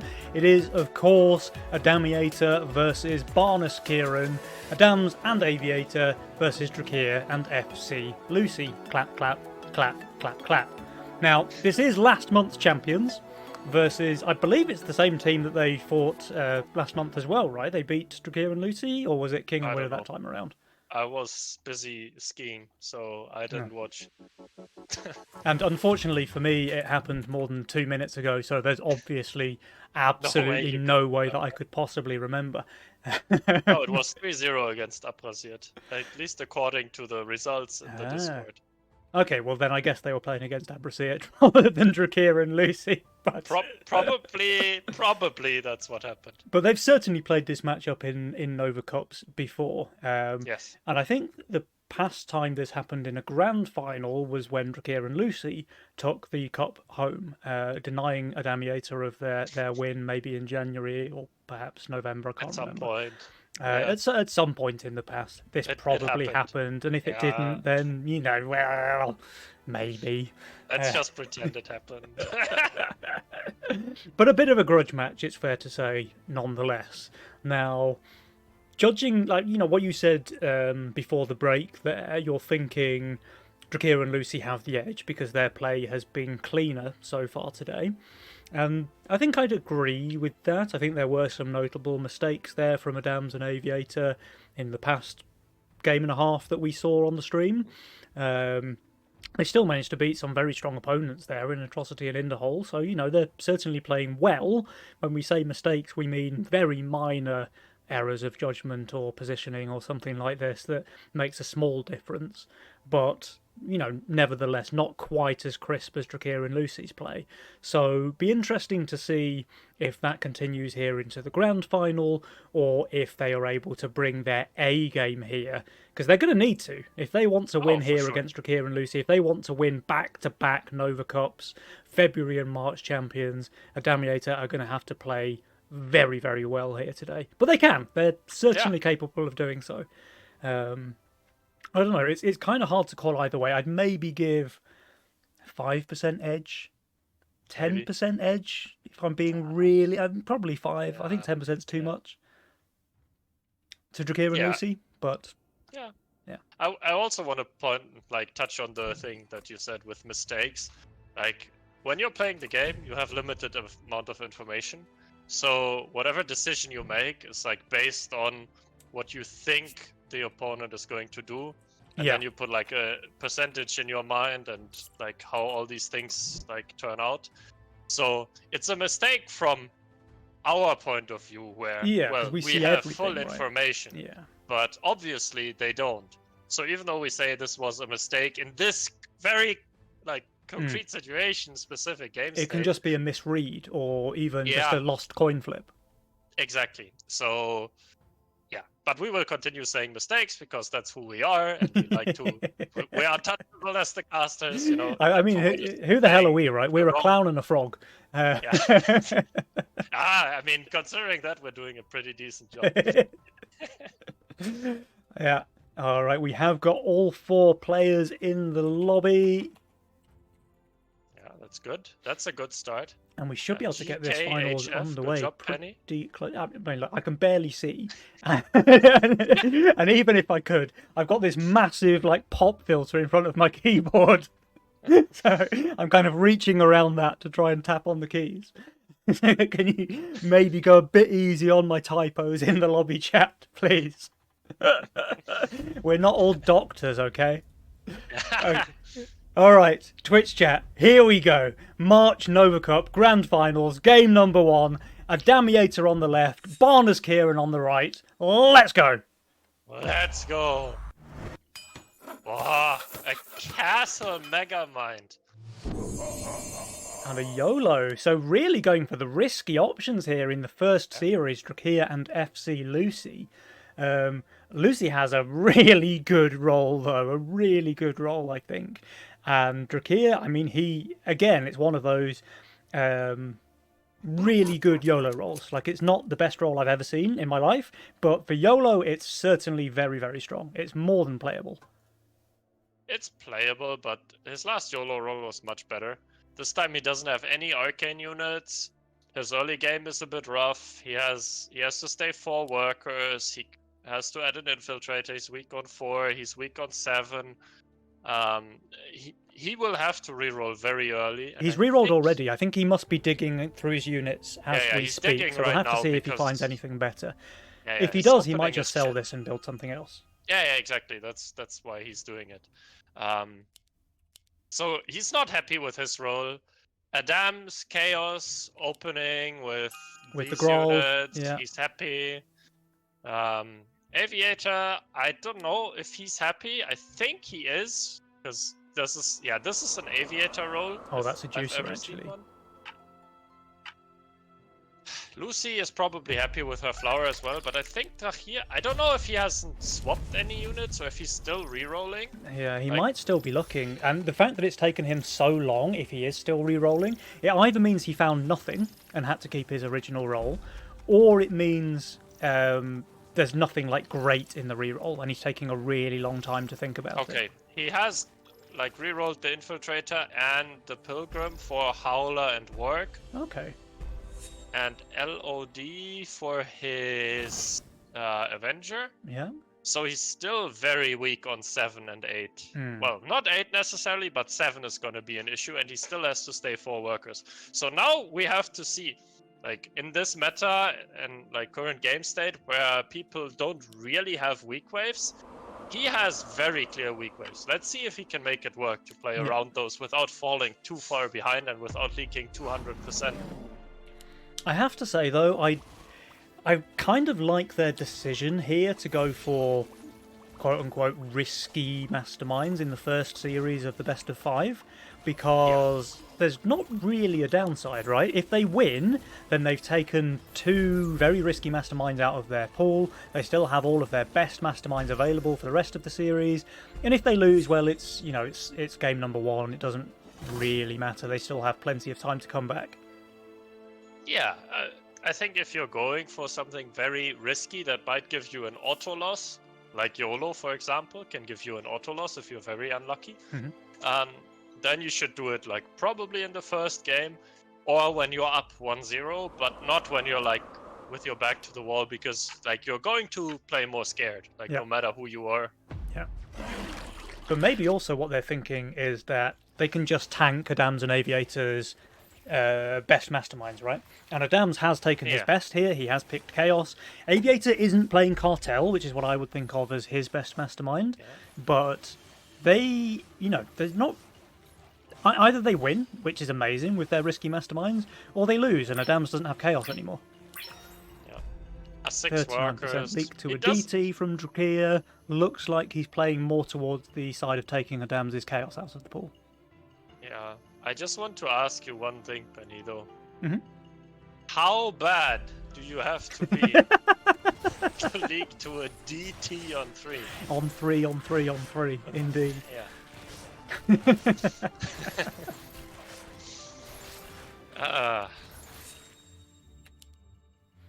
But it's fine. Like, he is 7 workers now. It wasn't a big leak.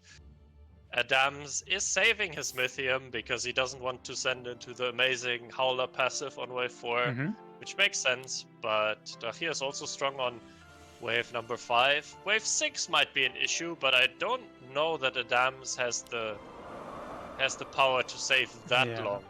Well, wave 6, I think he can get a Disciple, which is pretty good at one-shotting the Roccos.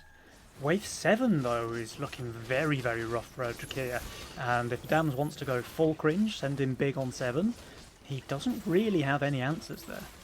Yeah, Adams already has 100 Mythium, though, and is minus 100. This Lizard enables him to skip wave 5, so I really don't like this Lizard from Lucy. I think she had to play enable mode a bit to make Drahir survive his weaknesses in the early game. Wait, Because now Adams is saving, right? Yeah, I he's just saving. looked at Lucy's role, and I'm a bit confused because she hasn't picked the Windhawk or the Tempest that were in her initial role. Now, she has gone for the Zeus and the Daphne, which is pretty good in its own right. Yeah. But, I don't know, I think the Flying Force is just too good to pass up on. I think it's fine. I'm not... Like, does she still have rerolls? She still has reroll. I think it's fine what she's doing. Alright, I'm not sure if this Robert is a good decision. It's a bit copium, for sure.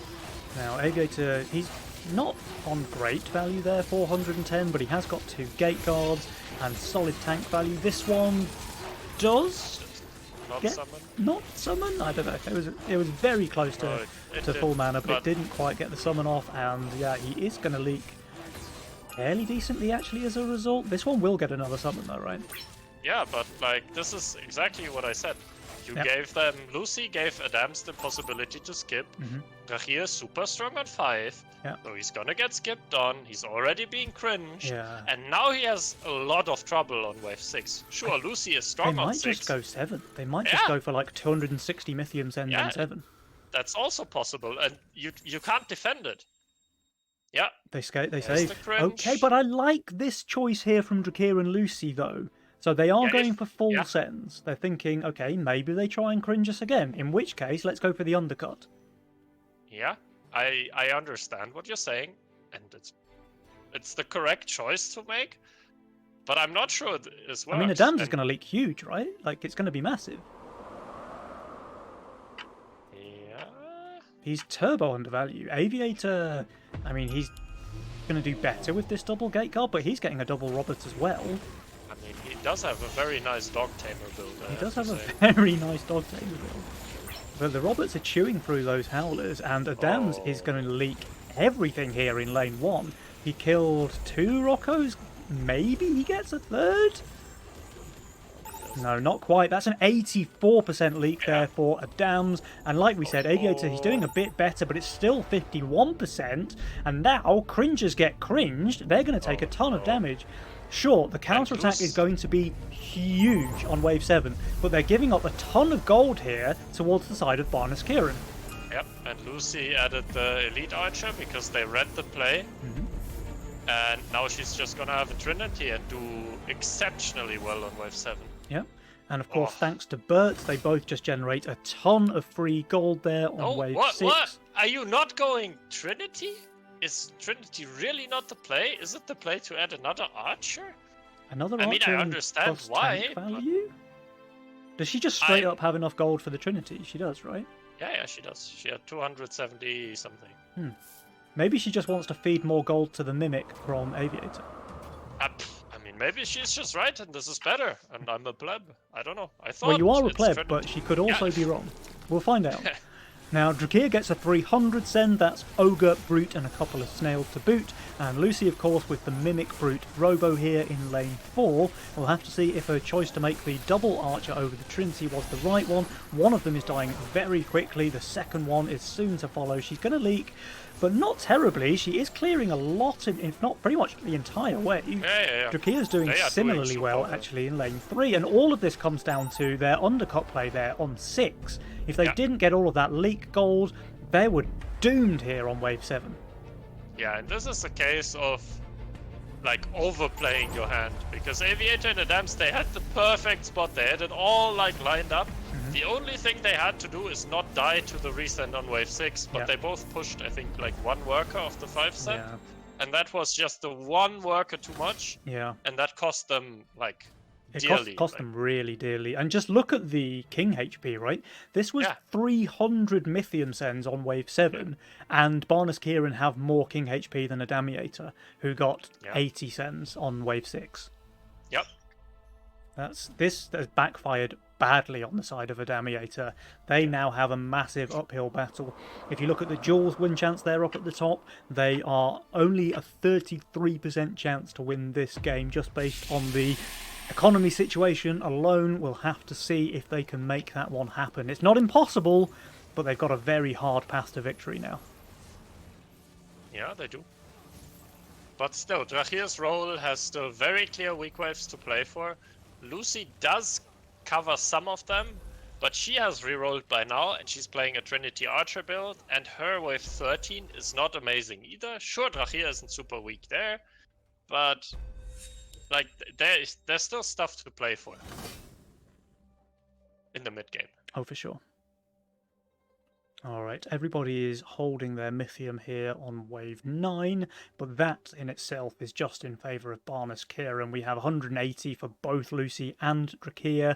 Adams and Aviator have barely anything. And just look at the worker situation, Burnt. We've got 17 and 16 versus 11 for both Adamiator. This is looking pretty rough. And 16 on the castle player. Aviator is just shifting 300 gold here because he knows they are never sending on their strong wave. And he's just gonna have like Hellgate or whatever for wave 10. And he plans to hold, and then he'll be in a decent spot still. And with white main gates, Like, he might be able to carry... Oh, he rerolled the gate. One thing that's really worth pointing out, though, is Lucy is already topping the power score table, and she's castle. Yeah. She's gonna be in a giga good spot. Yeah. And Drachir and Lucy read it correctly that Damiator's on value, they go income, and not a full send, which is very good. Aviator whipping out the Trinity Archer would do extremely well against a full send here, probably just hold against anything barring maybe a Siege Ram. Adams, he skillfully rolls the Nightmare Butcher here on wave 10. Presumably he'll roll the Egg as well for next wave. Yeah, I mean, that would be a good play.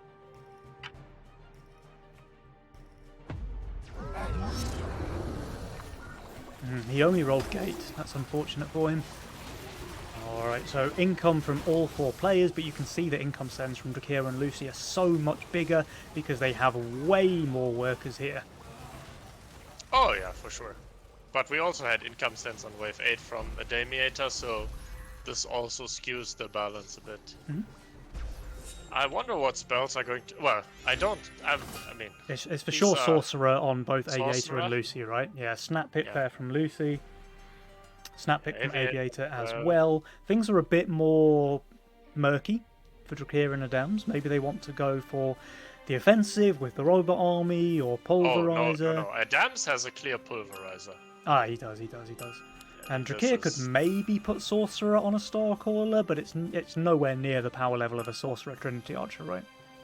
Yeah, but I don't think there's a point for him to pick the Robert Army, because, I mean, like, you pick it together to go for some sort of play, and I think Lucy is like in a super good spot, and she just wants to outscale with the Sorcerer. Yeah, he just takes the tax allowance. I think that's the correct play.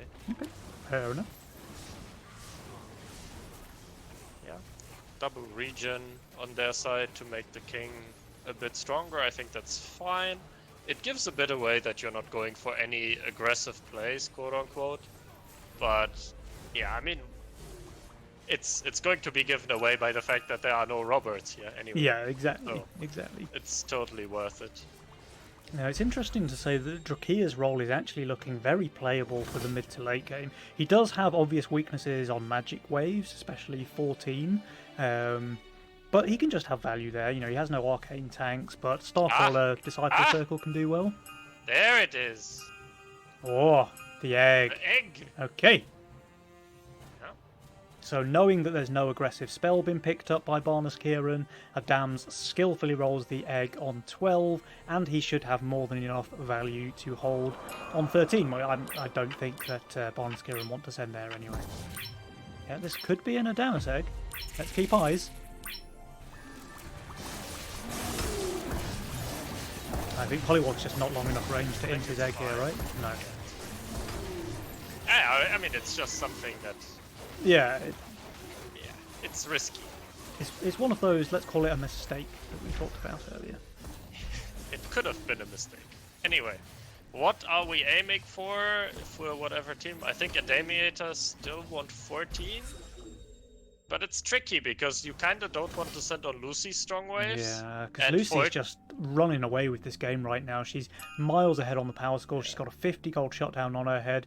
And she is giga strong on wave 14. She has Iron Scales. She has Sorcerer, Trinity Archer. She's got some veterans as well, just for fun.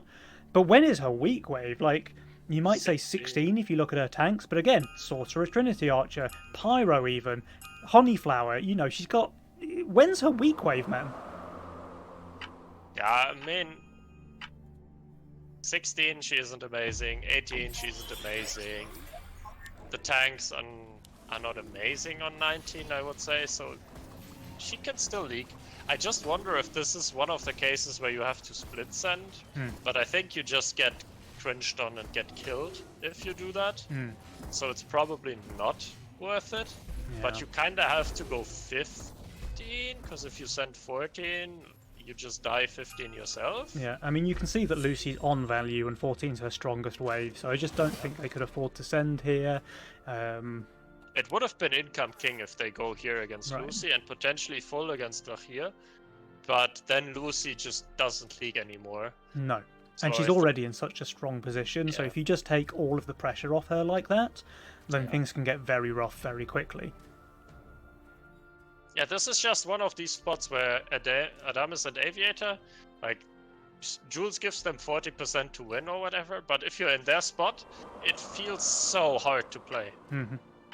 Because, like, you know that whenever you send, it's gonna be essentially a mistake, and if you just go income king, well, you're already minus 300. You will leak the next send. And then, you know... Oh, talking of taking the next damage. send, here it comes. Yeah. We've got the Needlers out from Drakir and Lucy, a Witch to boot there from Drakir. Again, though, Lucy's just on value and still pretty strong on 15. We do get the Kraken here from Adams, Siege Ram, Yeah. Mole, and the Robert from Aviator. But I kind of fancy Lucy's chances here. She's got the double Iron Scale, she's got very strong DPS as well. I don't know, she might just full hold here, Burnt. Yeah, she might. I mean, she's minus 400. Let's see. The most she'll leak is the boss. Drahia doesn't have too much against the Kraken, but with the Disciples, he might do okay-ish. I think So with they that full never Disciple die. circle, the Kraken might die relatively quickly, actually. And he has pulled it left as well, straight into his damage, which is great. Even one Alpha Male helping out here. It dies super fast. Yeah. Hades Dragon is chilling, second one comes out. I mean, he's actually going to do very, very well here. Yeah, he's leaking boss, maybe. And Or full Lucy, she just holds. Adams leaks 111%, meanwhile, his boss is fairly low HP. Aviator, he's leaking 2, big percentage, but both bosses are very low. Drakir does leak, small shutdown there, but yeah, Lucy, the real problem here. She full hold, she's got tons of value alive in mid, and meanwhile, Adamiator, they're taking a bunch of king damage here on 15. This is the minus FF angle. Yeah, things are looking very rough. It no, might they just be died, the they death died. angle, in Yeah. fact. Wow. They didn't have enough king upgrades by far. They had like 4 king attack and nothing else. But it doesn't matter. The game is essentially over after wave 6 and 7. Yeah. Like, this... That was such a great heads-up play from Lucy and Drakir, honestly. Like, they're getting Yeah. turbo cringe, they cause a long wave 5, they feel it in their bones, the send is coming on 7, but instead of thinking, okay, let's skip 6, or let's just income king, they go for these full sends, and the full sends are small. It's 80 against Aviator, it's 100 against Adams, but, I mean, Adams was just very, very weak there on 6. He had no DPS whatsoever. He was only able to kill the Snail and 2 Roccos. Aviator, of course, he did better, but he really needed to hold and cover here. They took 40% king damage. They gave away a ton of gold. And sure, they got their counter send on 7, but look at that. Baby leaks, fam, against a 300 and a 280 send. Wow. What a throw. They Yeah. had it in their bags. Adamus just needs to not push after wave 5 and at the Infiltrator. And Aviator, I mean, this league is okay-ish. I think it's still better if he just doesn't push a worker. That's, say, a third gate guard or whatever. I mean, he's already all in on the dog taming, so he might as well add another dog tamer. And then we're looking at 1 pro league and 1 full hold, or 2 full holds, or 2 pro leagues on wave 6, Yeah. and still a 300 cent on wave 7. And then Drahir and Lucy take 80% damage and the game is over. Yeah. Yeah, yeah, really heads up play. I mean, I love it. yeah. It was a great undercut there from Drakir and Lucy. Great play. They like realized exactly what was gonna happen, and they played to their one out, which is they overpush on wave 6 and we get them big. That was Yeah. the one out they had. They played to it and they made it happen. Yeah, really, really, really clever play. Like, they didn't panic. They didn't go for the income king, which is almost certainly what I would have done. And they got giga rewarded as a result. And the cringers, they got cringed. The cringers got cringed, and I'm happy. All right, next lobby looks like it is up, so we should be able to pop into game number 2 Yeah, pretty we're waiting quickly. for you. No, waiting for you. And more to the point, by the way, that was Drakir and Lucy getting their risky masterminds out Yeah. of the way. So they are 1-0 in the lead in the best of 5. They've taken YOLO and Megamind out of the pool, but now they still have all of their strongest Mastermind picks available to them. Oh yeah, for sure. But Adamus and Aviator, they will also know, okay, we had this in the bag. We just giga through on wave 6. Yeah. Like, let's just chill, do the same thing. We'll get in a good position again, and then we will not throw, and then we'll have a lead, and then it's an easy game. Yeah. It's only one game. This is a best of 5, remember, guys. But Adamiator, I think they need to win this one just to keep the moral advantage, right? So, without any further ado, game number 2, let's go. Castle picked by Drachia. Wow, I'm surprised. It worked very well for Lucy last game, right? Yeah. And we have Cartel for Lucy, Cartel for Aviator, Cash Out for Adams. Yeah, and we have a Snail expecting a Fiesta, but Lucy... Fiestant. Not fast and aggressive, but overbuild. And I mean, she looking at her role, she has a bunch of options. Could go for a double pirate, which would be punishable by Snail, but she could also go for something like a Crusher or a Nightmare, which is giga rewarded by a Snail. I think Nightmare is not giga rewarded with Cartel because you get the 5th worker anyway. Yeah, that's true. I just wonder, like, what they decide to do. They usually have a pretty good plan of, okay, how do I play the early game? How do you play the early game? What are my weak waves? And so on. And Drachia committed to the flower with like very distinct weak waves. So Lucy going for the archer with the gargoyle, I think that's a very, very stable and good opener. Yep, and she has that infiltrator in her role as well to cover the potential shared weak waves of 5 and 6. So really nice role selection there from both, I think. And that's just kind of the level of communication, I guess, from these Nova Cup teams. They're talking about their game plans right the way from the start of the game. Yeah, and especially Drachia and Lucy, who have played like about 7,000 games together. Yeah, that was just yesterday. Yeah, exactly. And they just like know each other super well. So these things are like talked about. Whereas when I play with you or Green or whatever, we just pick our role and then we realize, oh, we're both starting Pota. Well, unlucky. Now, Aviator, he does have that Nightmare Butcher. Mask, I think, is a very bad tier 1 for Nightmare Butcher role. But he's got other good units to make up for it with the Nekomata, with the Treant as well. And Hades is just a very, very good addition to Nightmare Butcher in general because it excels on wave 11 and 15 where you are normally weak. Yeah, and he also has like battle scars, which also kind of scales well with his role. I think he's very happy. He doesn't mind the mask tier 1 too much because like usually you used your tier 1 to cover wave 3 and wave 5. But yeah, but he has like, Neko with the and merc changes, he's just fine. Yeah. If he adds something, like I think he should add something. He should probably add something. Yeah. He goes for this tree instead of the cat. Okay, it's fine. Yeah. This way, he might even have the boom tree on 5, you know? Yeah, he could. If he wants to go that way. I think he wants workers over the boom tree, especially with his cartel. Well, boom tree does go boom, though. That would be my counter argument. You have a point there. Lucy, 7 workers. Adam, 7 workers. Jules... Aviator, 7 workers. Only Drachia. Yeah, he's on 6. Safe, 6 workers. Yeah, well, but he's playing Castle as well, so you kind of expect him to be slightly slower than the rest of the field in the early game. Yeah.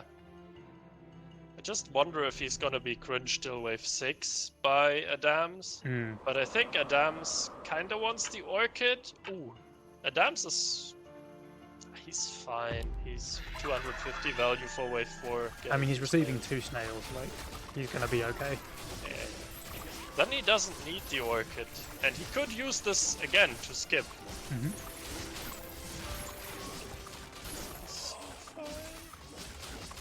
Is his mask griefing him? It is not. No, he's chilling.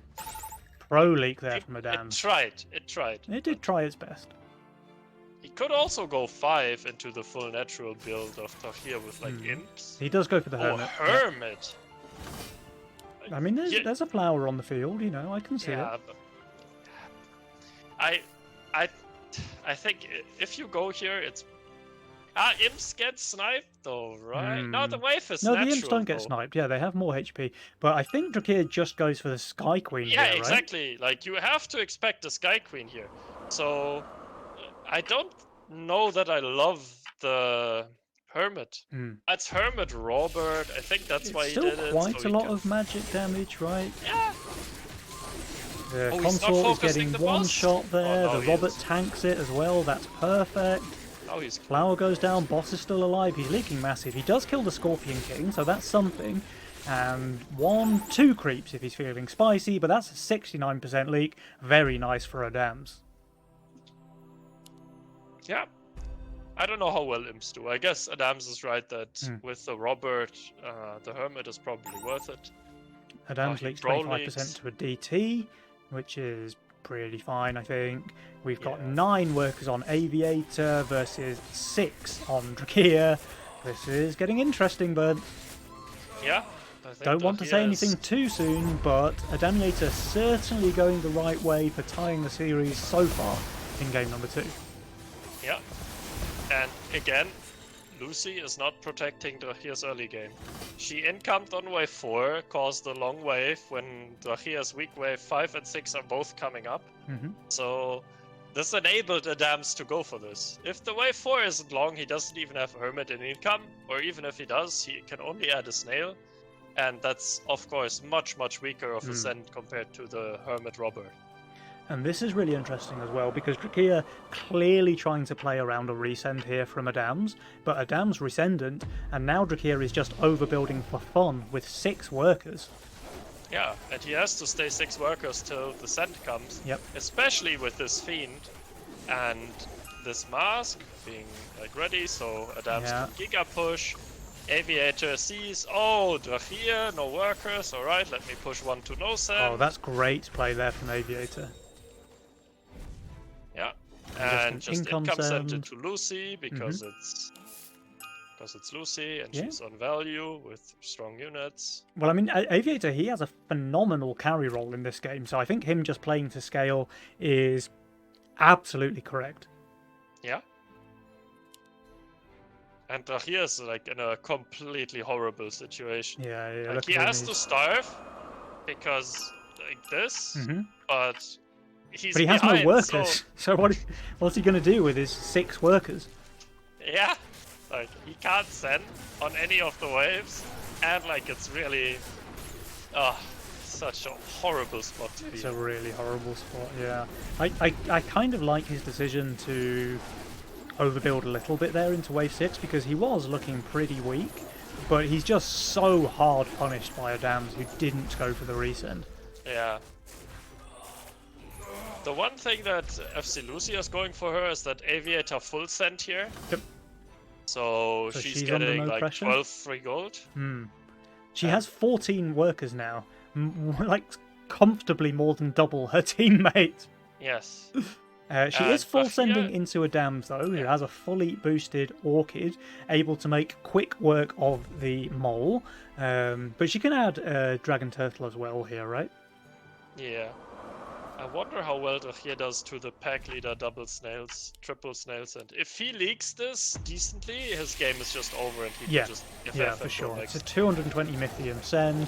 He's been on 6 workers since wave 3. It does look like...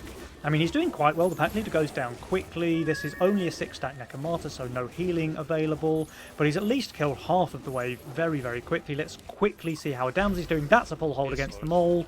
And Drakir... He's going for a He leaks. small leak, but he needed to hold here, Burnt. Sure, it's only Yeah. 33%, but remember, he was 6 workers. If you're 6 workers Yeah. on 8, you really want to be holding that send. Oh, he had to. Like, he's already 30 income behind. And 5 or 4 workers to the opponent, 6 to the teammate. And then, yeah, sure, he gets plus 45, but like, yeah. Yeah. He can't even full push here into wave 9 because he's basically full pierce and he would leak full to a hermit resend.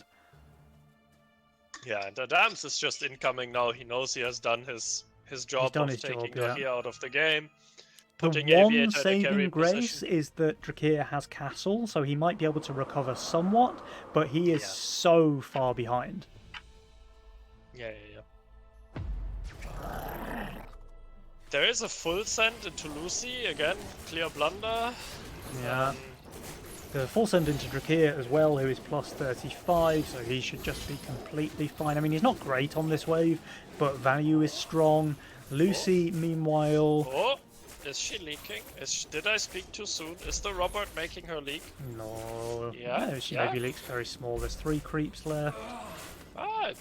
I mean, if it's 3 creeps and the Robert, this full send is definitely worth over King Ups. 32%, but That's Drakir fine. he does hold. It was only 1 Robert and 3 snails for him. Well, that is a bit of a glimmer of hope there for Drakir and Lucy. But, I mean, having said that, Lucy has been in the lead this entire time. So, Yeah. despite Drakir being turbo out of the game so far, Lucy is keeping the hope alive there for Barnes Kieran. Yeah, I mean, they have something to play for, like Castle, Power Spike hitting, but... Drakir also has a very late game role, right? Like, he has 3 tier 6s there, which some might say is too greedy. Well, yeah. Certainly the looks that problem is way during this early game, but he's when his not in a castle kicks position. in and he starts dropping those tier 6s, Yeah. maybe he can make things happen, but he's just so far behind economically. Yeah, that's the thing. Like, he has picked a role for being ahead, but he isn't ahead. Even with the castle power spike, he's not going to be. And he's even saving it to Aviator to limit the damage that has already been done. Yeah. Which is the correct play, but Aviator has Lord of Death as well, so assuming that Drakir goes for like his 4-eye send here. Now this Waldo is not ideal, so I think Drakir leaking is kind of okay, but you really wanted Lucy to hold here. Yeah, the king damage is not ideal. Adam's leaking is fine for Team Aviator. Yeah, they take no king damage. It's a long wave. Drakir does go for his 4-eyes, of course. Actually, the second Doppel upgraded. Okay, he changes his mind. I thought that would be a bit of a weird thing to do on wave 11. He's trolling you. Oh, he has to pick allowance, though. That's actually quite big. Forcing the allowance. Because, like, he really wanted Battle Scars, in my opinion. Yeah, Battle Scars. And now he feels forced to do it. Yeah. But as it is, he actually goes for the Treants and the Head Chef upgrade rather than the Hades, and Lord of Death, and I can certainly see that because that's correct. Yeah. These are all units that keep your Doppelganger alive, while the Lord of Death does not. And I think he can do very, very well here against this send. It is a 320 Mythium send, there is a 4-eye, so we'll have to keep eyes on it, but I think he might just perform really well here. Yeah, you would certainly hope so. He has 1800 value. He played specifically for this, but he might feed a shutdown. He's sniping the 4-eyes very, very quickly. I think he's just going to full hold. Yeah, he does. He was on a 25 gold shutdown, but that shutdown has been denied here. If we take a look at the income, actually Drakir's income is now on par with Adam's and not far behind Aviator's. Yeah, the problem is that his workers, even after him full pushing with 1500 value, he will still be behind on workers compared to the players who have 1800 value. Yeah, sure. But I mean, Adam's, he also has no workers, so he's got that going for him. But he is going for the egg instead. Yeah, true. He's like, well, I don't need workers to leak Drahir, but I'm not sure if he realizes that Drahir is castle. Yeah, like you see this, you know he's out of the game, don't really need to maintain pressure, but Drakir has that bonus 45 income kicking in, which really, like, without that, this situation is doomed for Drakir. But with it, you know, there's maybe a little bit of hope on the horizon. Yeah, it's still a very hard game to play. He picked Battle Scars and he's getting it on the Shadow Dancer. He got it on 11 and I think he's gonna get it again here, which is really good. It's the best in slot thing for Battle Scars, I think. It's close, maybe with like Azaria and potentially Phoenix and Doppel, but I think it's Shadow Dancer / Dread Knight is still the best in slot. And again, it's a bit difficult for Adams and Aviator to find the correct wave to send on. You would have liked 13, but you didn't have Mythium for it, so now you have to save. Going 14 isn't an option into this. And also this. And 15 isn't an option into this. So Yeah, it's a things are bit getting weird. difficult. Adams is shifting 400 gold with an egg sack. I am not sure if ballsy. he's holding the nose send here, by the way. Yeah, he probably doesn't, right? Like, he has the Avenger and the Infiltrator, but the rest of his units are kind of garbo. I mean, maybe Avenger's just broken enough. This mask tanked perfectly, so I guess he does just do fine, actually. Yeah, he's chilling. Yeah. But this makes it look like a suicide play, right? This makes me think that they're trying to bait a send here on 14. They are trying to bait a send, but is he fine? I don't think he is holding. I think he is... Very long wave. He's... Is he PV dead rather than fine? Yeah, Drachir also leaked to the no send, But just he pushed. wasn't baiting. He is just out of the game. Yeah. But we have a solid egg one there. Yeah, let's see if Drakir Yeah, and Lucy send. take the bait and send here. They do. It's full from Lucy. It's income from Drakir. Ooh, it's a full send from Adams as well. Okay. Sending ogres because Drachir is just out of the game. Mhm. I think that's a fine play. I'm not sure if full into Lucy is correct. I mean, looking at the value, it is definitely correct because she pushed. I mean, Lucy looks strong here. She is undervalue, but she has the double Trinity. She's got good tanks with battle scars as well, by the way. Dark Mage to buff one of the Trinity archers. I think she can do pretty well. I don't think she'll hold. And here going full income here feels so bad to do this when you like think that you're gonna leak and you know that you can't get your guy. Yeah. And now Adams shows his full value. He's nearly 2.9k. He should just do pretty well. Yeah, Drakir's lane is getting overwhelmed, so the DK not quite able to duels, but it is doing, like, he's doing better than he has any right to. Adams showed his full value and still managed Still to leak 109%, but it's all Classic. low, right? Like, it's the percentage is kind of misleading. But meanwhile, Barnes Kieran, they're about to take a ton of damage here on 14, while of course Aviator with his Nightmare, Butcher Roll, only receiving income, he's fully covering on the side of Adamiator. Yeah, and like, what do you do now? I don't see a play. Aviator is just giga pushing now. Yeah. Aviator's super strong in this game. He's on 100 gold shutdown, miles ahead on the power score charts. Their king is 100% versus 32%. It's a 16 play. Yeah, that makes a lot of sense. Yeah, they're just 16 and there's no counterplay for Drachir and Lucy, I think. Drachir adds the death cap to sort of say, look, I still have death cap. You can't send me on 16, but it's just... Yeah. There's no way. Starters, he haven't death cap, so he can't have more than one.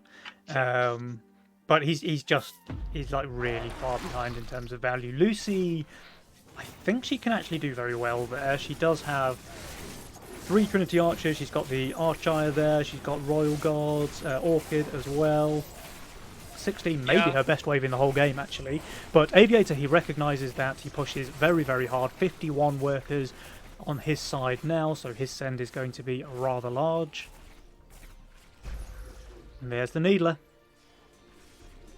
Yeah, and this is the correct play. Like, you know you can only lose this to like some sort of weird suicide play or whatever. Or down to even going for the 17 Pro or League. whatever. That is really good for Adamiator, this Yeah. Pro League, just giving them the time they need. Now, Drakir and Lucy, I'm sure they want to skip here, because that's why Lucy shifted so much gold, but they really can't afford to, I don't think. I mean, they will skip, because this is their only way to come back into the game. They know exactly if we match here, Aviator holds, Adams leaks, but it doesn't matter. If we No. both leak, it's like game is essentially over. This is the correct play, but the game will end. I wonder if, like, Lucy finishes the king upgrades. Yeah, there she Yeah, she goes. does. There's the regen. There's 3 attacks left to do as well. I think you just finish them. Yeah, Yeah, you finish there them, and then you see the send, and then you press enter, you type minus, you type 2 Fs, you press enter again, and then you go next. Yeah. Yep. I don't know. Let's keep eyes on Lucy because I think she might surprise us here. She's got a very strong board. She is minus 730 though. Yeah. Yeah. Alright, it all comes down to Lucy's lane. I think everybody knows Drakir is leaking against the smaller send. There's 1,000 Mythium for Lucy. She's got good units this wave, but the Mythium could just be overwhelming. It is a really strong send as well, of course. The Needler perfect against her tanks. The Imp spam great for tanking the Trinity Archer arrows. And yes, there is the 109% leak from Lucy. 86 for Drakir. The Yi-Yis come out. And this is a tied series, Burnt. 1-1. Yeah. Very well played by Adamiator, coming, like, bouncing back from the rough first game they had, cleaning up the early game, and just then cruising home to victory. Yeah. Well, okay, very, very interesting turn of events there, because that in itself felt quite one-sided, right? Like, this wasn't really a close game. Drakir has just been bullied here in game number 2. He had a really, really rough start. He's obviously playing Castle, so he's kind of expected to be a bit weaker in the early game compared to everybody else, but he got the Hermit Send on 5, which leaked him 69%. He couldn't afford to push, so he stayed 600 value on 6, he's 975 value on 8, still leaking to the send there from Adams, while having 6 workers. It's just so painful. Plus, a really good, like, it's a small thing here, but worth noting, Aviator, when he sees Drakir being overvalue on 6, he just pushes the worker to no send. So even though Drakir is trying to counter-starve Aviator, he doesn't let it happen. He just continues to push, knows he's got a good scaling role, he just wants to go with that. And yeah, Drakir is completely unable to punish him. So despite having that Castle power spike kicking in on wave 11, it's just too little, too late, and Drakir is not really able to be a threat in this game at any point against Aviator. Yeah. I also don't like picking Castle when you're sending into Aviator, because I think he's very good at abusing the lower workers. But I also, again, as I said in the game, I don't like Lucy's resend on 4 into Adams, because you know your teammate is Castle and he's weak on 5, and you just like make the wave super long. Yeah, he leaked like 2 low HP creeps there, didn't he? It was nightmare scenario for the Drakir. Perfect pro league, and it's really, I think Hermit Snail is fine for Drakir. I think it's really the Robert that hurt him so much. Like, if he leaks 1 creep and a Hermit or whatever, he can push a worker and everything's fine. But like this, his game is essentially over. And yeah. And the Robert even getting the last hit on the consort is just like insult to injury, right? Because normally the consort at least takes out one of the wave creeps that it takes the death rattle onto, but the Robert can tank it perfectly and survive, and he just leaks massively. It's a rough one for sure. But it does give us a very interesting series, however. We have both teams now with 1 win under their belt. Aviator's lost his best mastermind, though. Cartel no longer available for him, while Lucy and Drakir, they still have their favoured mastermind picks available, because they did go for that interesting, risky mastermind start with the Megamind YOLO. So they still have Cartel for Lucy, they still have, anything that Drakir wants to pick as well. And I think they can certainly make a go of it. But now we're essentially playing a best of 3, right? Because both teams have 1 win under their belt, and the series is still very much wide open between these 2 teams. Yeah, a best of 3 with like some mastermind restrictions. The classic Penny bullying in the lobby. That's very good. I appreciate it. It's a tradition at this point. It's a tradition, yeah. Yeah, I mean, yesterday we had literally a professional caster on the stream, and some of the players in the lobbies were complaining that the casters were taking too long between games. I'm like, guys, we have a proper caster for once. We're going to make the most of it and talk about the games a little more than extra, okay? Be patient. Yeah. But Yeah, guys, I mean, of course, you also want to maximize stream duration when you have a professional caster, and like right now you have me, so you want to get it over with. I understand. It's okay. No worries, man. I mean, I wanted to leave that bit between the lines, but thank you for spelling it out so nicely for me. Okay, guys, game number 3 is here. The series is so far tied. Who will take the lead as we move into game number 3? Oh, well, Megamind redraw with Pota for Aviator. And how often does he have to press the reroll button to get the mask? Well, probably just once. Yeah, this is actually a really common play with redraw. If you do hit the Priestess of the Abyss on wave 1, then you almost always just hit reroll until you land on mask. Last time I did it, 12 gold I spent on that bad boy. Still worth it. Yeah. Oh, Lucy with a Windcock start. Interesting. I don't understand. Like, she had Casket Seedling with Tempest Halo. I mean, yeah, sure. She also has just. I mean, her role is just illegal. Yeah, she like, just had too many options. She is yeah, getting okay. snailed here, though. They're both getting snailed here. Oh! Oh, interesting mind games here. Because remember, Adamiator, they both snailed at the start of last game. So I think Drakir and Lucy were just thinking, well, it didn't work that time, so there's no way they do it again here. Surely not. But they did. They did, and now Lucy, she leaks 58%. Drakir, he does better with the Gate Guard, but it's still going to be a leak. And we will see First Blood Wave 1 going to the side of Adamiator. Yeah. Oh! Yeah, That's frustrating. yeah. I think 33% is the normal case, right? Like, sure, if it was Kingdans or Aviator, they probably leak just 3 creeps instead of 4. But in my lane, it's always 33. In my lane, it's always 42. Alright, snails are resent here on 2. We have Aviator playing Turbo Safe, actually adding. He can't! He's 5... Ah! Because he's 5 workers. If he rerolls into Mask, he can't... I mean, he has to pay for it, and then he can't place the Mask. And against double Snail, he would leak. So he has to do this. Yeah, that's fine. That's a good play. Okay, fair enough. Forget what I wanted to say, that it's bad.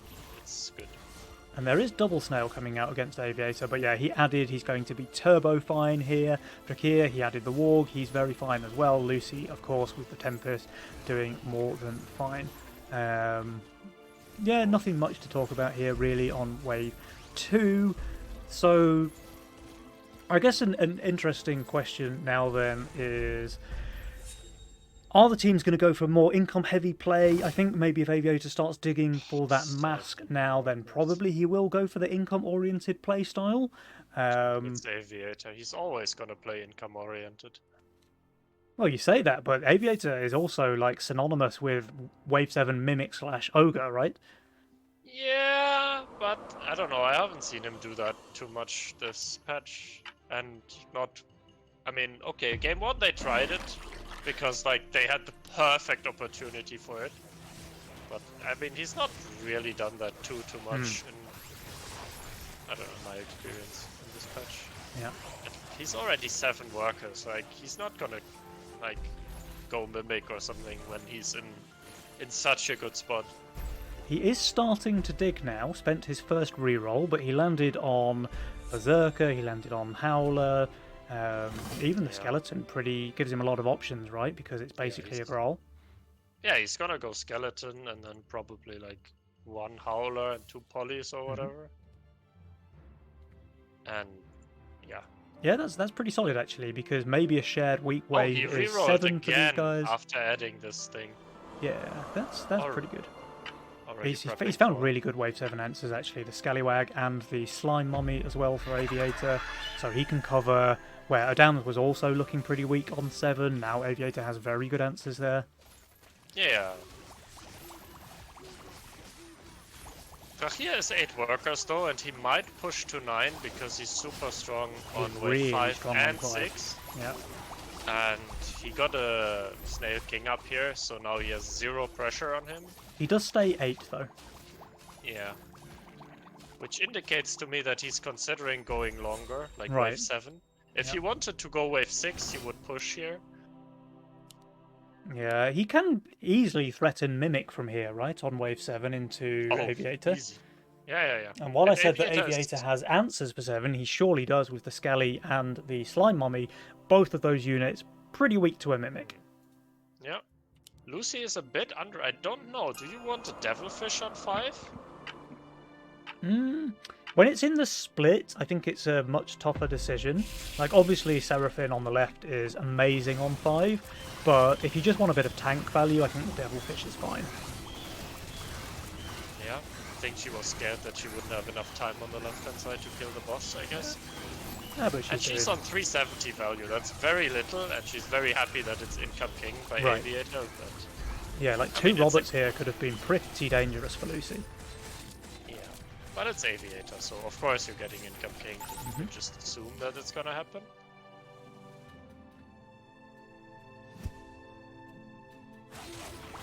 So here, enabling.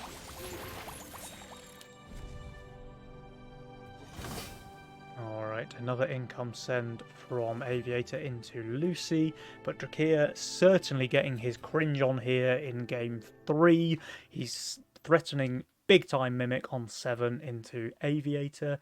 Does Aviator keep digging, though, is the question. Oh, he's actually just dropping down the Shadow Dancer already. Yeah. That Mimic is gonna be a happy Mimic. Well, I mean, it's fortified armor as well, right? So it's not necessarily bad against Mimic. If it gets off enough clones, that is a ton of fortified HP generated. Yeah. And here, I mean, he might as well Ogre. Yeah, he given can that afford it, he right? Just giga pushed. I think he has Ogre. He does. He's got 200 Mythium already. There it is. There's the El Cringo. El Kringo! Let's go into Aviator's lane. Oh, it couldn't happen to a nicer person. Let's go. Ah, yes! We re-rolled once for Casket! Casket, very skilled. But the Ogre's still pretty good against that. Oh yeah, and like he can't sell this thing for another stack, so it goes Infiltrator, which is against the Ogre fine. He's still leaking pretty big, but Adams has a bunk for wave 7, so he is holding, I think. He's spending 6 gold to boost as well. That's 160 send. He is on value, let's be honest. I think he's just going to do pretty fine. This is very good tanking from the Priestess here in Aviator's lane. That is 240 Mythium though, so very good tanking. Notwithstanding, it's not quite going to be enough. He's still going to leak pretty decently here. 80% Drakir for leaks Drakir against the double 80% to brute. 2 brutes. So I don't think this was exactly worth it. No, when Aviator leaks less than you do to an Ogre against when you get 2 brutes, I think that's not ideal. I mean, he does have more income now and like more workers for a longer time. Yeah. But Aviator has a lot of value, and like you also take king damage, so I think this is not really worth it. But it's also like the good thing is Aviator loves playing from ahead, and he will income even when he's slightly behind. And Lucy should be in a decent position because she got incomed a lot and got away with quite a bit. So at least they are not playing like their favorite thing, where Adams has disabled Drakir and Aviator is miles ahead. Right, yeah. I mean, But Drakir, there's he a is still worker bottom lead. of the power score, which seems to be where he likes it. Power so bottom. so far this series, at least. Adams, power he's in a bottom. really good position. Yeah.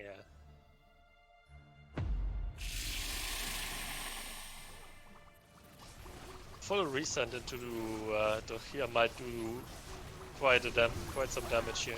He does have the Disciple, though, so very good single target damage, especially on wave 8. He's clearing up those Cobras like nobody's business. Yeah, but still, like he's leaking Cannoneer and like 3 creeps. Yeah. And a lizard. And this it's not great is for him. like, let me estimate this due to the bird change, approximately 250 gold for Adams. Yeah, at least, right? At least. So So he's on 5 more workers. 141. We expect to see 390 by the end of this league, right? Is that right? Yeah, Yeah. Mr. Maths PhD. Yes. Yeah, roughly. Oh, there we go. Yeah. 368. Yeah.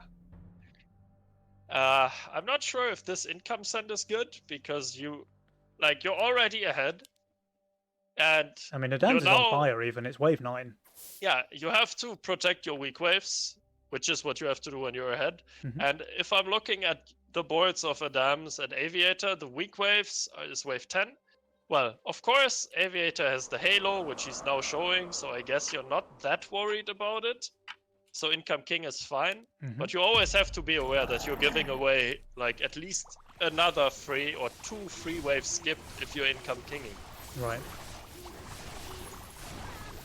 Right, and there is, well, at least a semi-aggressive spell on the table there with the all-out and the whatever it's called. Counter-attack. Counter-attack, that's the one, thank you. But there's 2 really good defensive spells on the table. So Barnes Kieran, they decide to go for the wave 10 send. Centaur coming out from Lucy. Mimic Brute coming out from Drakir. And let's have a look. I mean, the Halo is obviously very good on 10, but the send is massive, and he might just get overwhelmed. I don't think that Mimic... Ah, okay, he has 4 snails with it. Yeah, I guess it's fine then. I was a bit scared he wouldn't send enough tank value, because you have to send like snail spam or whatever with whatever you send if you go into this. But look this though, Adams, he has the full Sovereign on the board already. He's 1538 value with a bit of tanks in front of it as well. I'm scared he might just hold. Yeah. Yeah, I mean, it's still Centaur double brute. Lucy sent! Yeah, she did. Jesus. Like, that was so close to the brute not going out. Yeah, and meanwhile, the spam is distracting the Arc of Justice for a very long time, so it only just starts attacking the boss now. Aviator is going to leak a decently healthy boss as a result, and Adams, he does kill the boss, but he leaks the send. 25 gold shot down as well, secured for Barnes Kieran, plus what looks like a very healthy amount of king damage here. And this is a 12th play from the and Lucy with an intentional leak with counter-attack on 11. It's an Lucy's obvious pushing very play, hard. but it's I think it's the only play they have available to them, and this is very dangerous. Like, it's so easy to underestimate this. Like, look at Adams and Aviator's value. Yeah, we're on like essentially on value, slightly plus value. Oh, Lucy is taking villain. Yeah, okay, so they're not going for that line at all. They're rather going for the scaling play. I mean, okay. They know that Adams isn't Cartel, right? Because he can't be. Yeah. I mean, this is why I'm like, I don't know. That's so weird. I mean, the 12 call looks good, but is also very risky because they know they can have like a villain Dread Knight, a Haven as well in Adam's lane. Yeah, but Adams is on fire. Aviator is in a very good spot as well. I don't love... I mean, Lucy has an amazing role, don't get me wrong, but I don't love Drakir's late game. So, I don't know if I like what they're doing, but okay. I was just gonna say, like, counter-attack 12 looks like such a good play. But okay. Like, they are in the Nova Cup finals for a reason, and I'm not also for a reason. So, maybe I shouldn't criticize them. Yeah, fair enough. Now, I mean, Drakir does have some late game potential with the Disciple, but he's just really lacking any proper tanks, right? He's got alpha males, but that's about it. Is he actually egging here? What? Aviator? Aviator almost, like, had an egg here and then sold it to build the Azaria. Okay. That would have been, like, such a bold move. And it would have worked. Time. Yeah. But he could have sacrificed it as well, right? Yeah. Did Drakir push it with no set? I think it's a clear wave 14 angle for both sides, because, well, you don't have Mythium for 13, and well. Yeah, Aviator's very, very strong on 13 anyway, but he's not exactly shabby on 14, I like to say. The Azeri is a fantastic tank there. Yeah, no, he doesn't have real weak waves. And our friend Adams has Sovereign with Steeds, which is also not known for its weakness on wave 14. No, but it's and also value not... as well. He has plenty of value. Yeah. But there's more Mythium on Team Drachir Lucy. So maybe, like, if they don't take damage or whatever on 14, or like the trade is somewhat even, that's their way back into the game. Yep. But Lucy is really not looking great on 14. Drachir, his role is better, but he just has less, value in general compared to Lucy. Yeah. And Lucy's value is also not amazing. Like, she's on 2.2k, she's gonna be on 2.7 against, like, what, a 500 send? Yeah. She's gonna leak pretty big, I think. Yeah, and also one arcane unit. There's nothing to kill the Phoenix, though. There's no Four Eyes, there's no Needlers. This Phoenix might just pop off here in Lucy's lane. But it's still wave 14, and Phoenix damage on wave 14 is not amazing. No, the damage is not amazing, but Leviathan damage is very good, and the Villain Halo with double levy buff is not to be underestimated, I don't think. Aviator sacrificed his full Halo for more tanks for his DK. 680 send against Adams, 640 against Aviator, 560 for Drachir, 480 for Lucy, so much smaller sends on the side of Adamiator, but as you were saying, they have less value on Barnes Kieran, worse rolls in Lucy's case. Oh, the DK dies before the Arc Tear! What? Yep. My lane? Get juiced. Get juiced. Adams, as expected, is just holding fairly comfortably there. Lucy did very well, 43% leak. Drachir did very well, 48% leak. Oh, he actually leaks the super low HP Four Eyes. Shame there's no shutdown, actually, but yeah, we see Barnes Kieran. They have way fewer King Ops as well. They're going to take a decent chunk of King damage here, while Adamiator, sure, they're taking some, but they still end this trade with about 10% more HP than Barnes Kieran, plus a fairly healthy value lead. So their economy is looking strong. Jules, though, he's calling it more or less straight down the middle at the moment. This was very good for Team Barnes Kieran. Like, looking at what happened before in that game. And I think Aviator is misreading the game going for this. I'm not sure if this is what you want to do. Yeah, he's also egging. Yeah, like 3 bankers and an egg. I think he's expecting like a long save out of Drachir and Lucy. I mean, they're both shifting 600 gold and 400. So maybe they want to go long.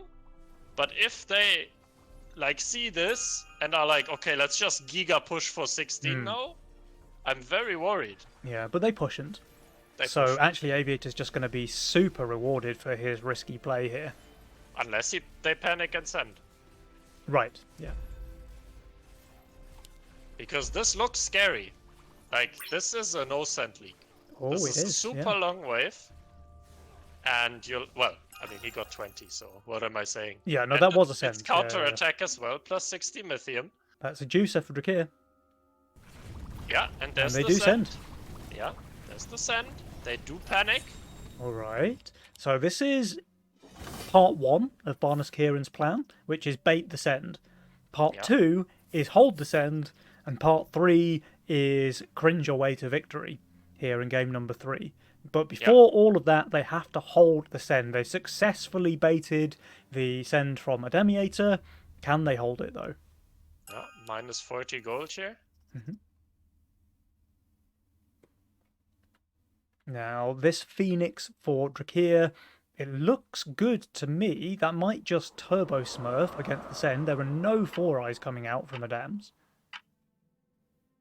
Yeah. I don't know, we'll see. Oh, it's tanking very nicely there. It's tanking the Witch and just the corner of the wave. That is an absolute dream Phoenix there for Drachir. Very, very nice aggro. But he is inting all of his DPS thanks to this Polywog train here, getting all of his disciples killed. Lucy, meanwhile, she is big time chilling over here in lane 4. That looks like a comfortable hold for her. Drakeerleak 73%, but he was minus 500. I think he's pretty happy with that. And plus 60 as well from counterattack. Oh, of course, yeah. They go 17? Okay.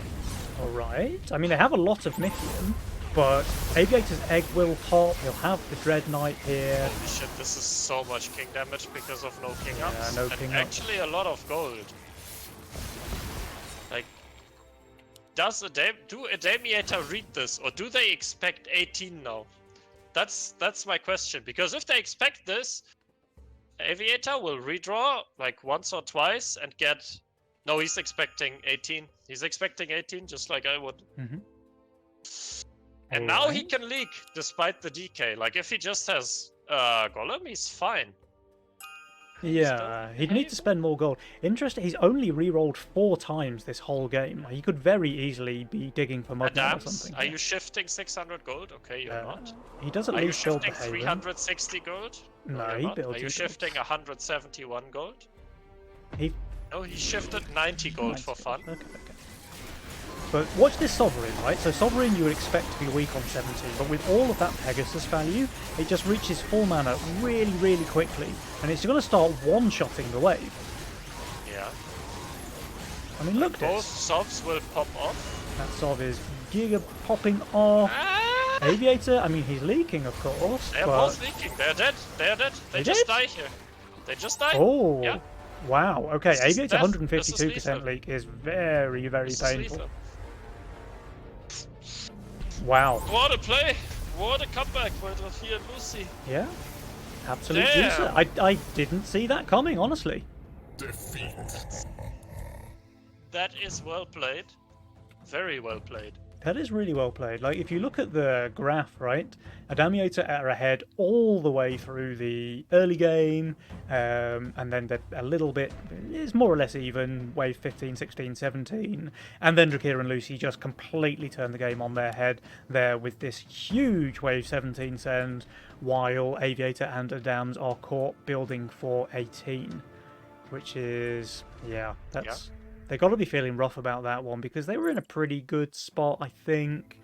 I mean, yeah. If Aviator had just kept digging for a Mudman, he can do very, very well there. Yeah, for sure. No, but also, like, wave 10, it's kind of fine, but then Drachir and Lucy push more for the mid game, and they manage to force the 14, which is, I guess, Adams. Mm-hmm. Well, Adams is pretty strong there, but Aviator sacrifices his Halo and still leaks 100%, which does hurt him quite a lot. I think he didn't expect the Needler, because adding an Arctear and a Yozora does not seem like the best counter to a Needler to me. Right. And that, like, brought Drachir and Lucy, who were behind, like, they were behind in economy, like, in net worth and everything. That brought them back into the game, and then they beautifully bait the send for wave 16, where, mind you, they nearly die. Yeah, if Aviator doesn't get 3 bankers and an egg, but just pushes like 5 workers or whatever, I think Lucy doesn't hold and they just outright die. But Aviator goes for the greedy play, and then they misread the situation. I mean, Aviator clearly expected 19, and Adams shifted 90 gold because he didn't finish building in time, I guess. Yeah. But, whoa, rough. Yeah. I mean, I don't think that one more steed makes Adams hold there. Maybe he kills an extra 1 or 2 creeps, something like this. Yeah. But the main thing, I think, was Aviator full building for 18, because he made a full Fatalizer, he made a Berserker. You know, I mean, the role that he had, he could have dropped a full Hellgate. He could have done some Oathbreaker spam just to keep the Dread Knight alive for longer. He could have kept digging, looking for, you know, the Dark Mage or the APS or the Mudman, anything like that. He had a ton of options, so it was more of a misread on the situation, I think, from Adamiator. Yeah. They were just... I'm pretty sure they thought the send was coming 18, right, into Dread Knight and Havens, so they built accordingly. But Dracir and Lucy, they pushed pretty hard, they went for a 17 send, and it won them the game. So they now have a 2-1 lead over Adamiator, and that means they are on match point as we go into game number 4. Let's see if that lobby is up. Yeah, the lobby is up, but we're waiting for you. Okie dokie.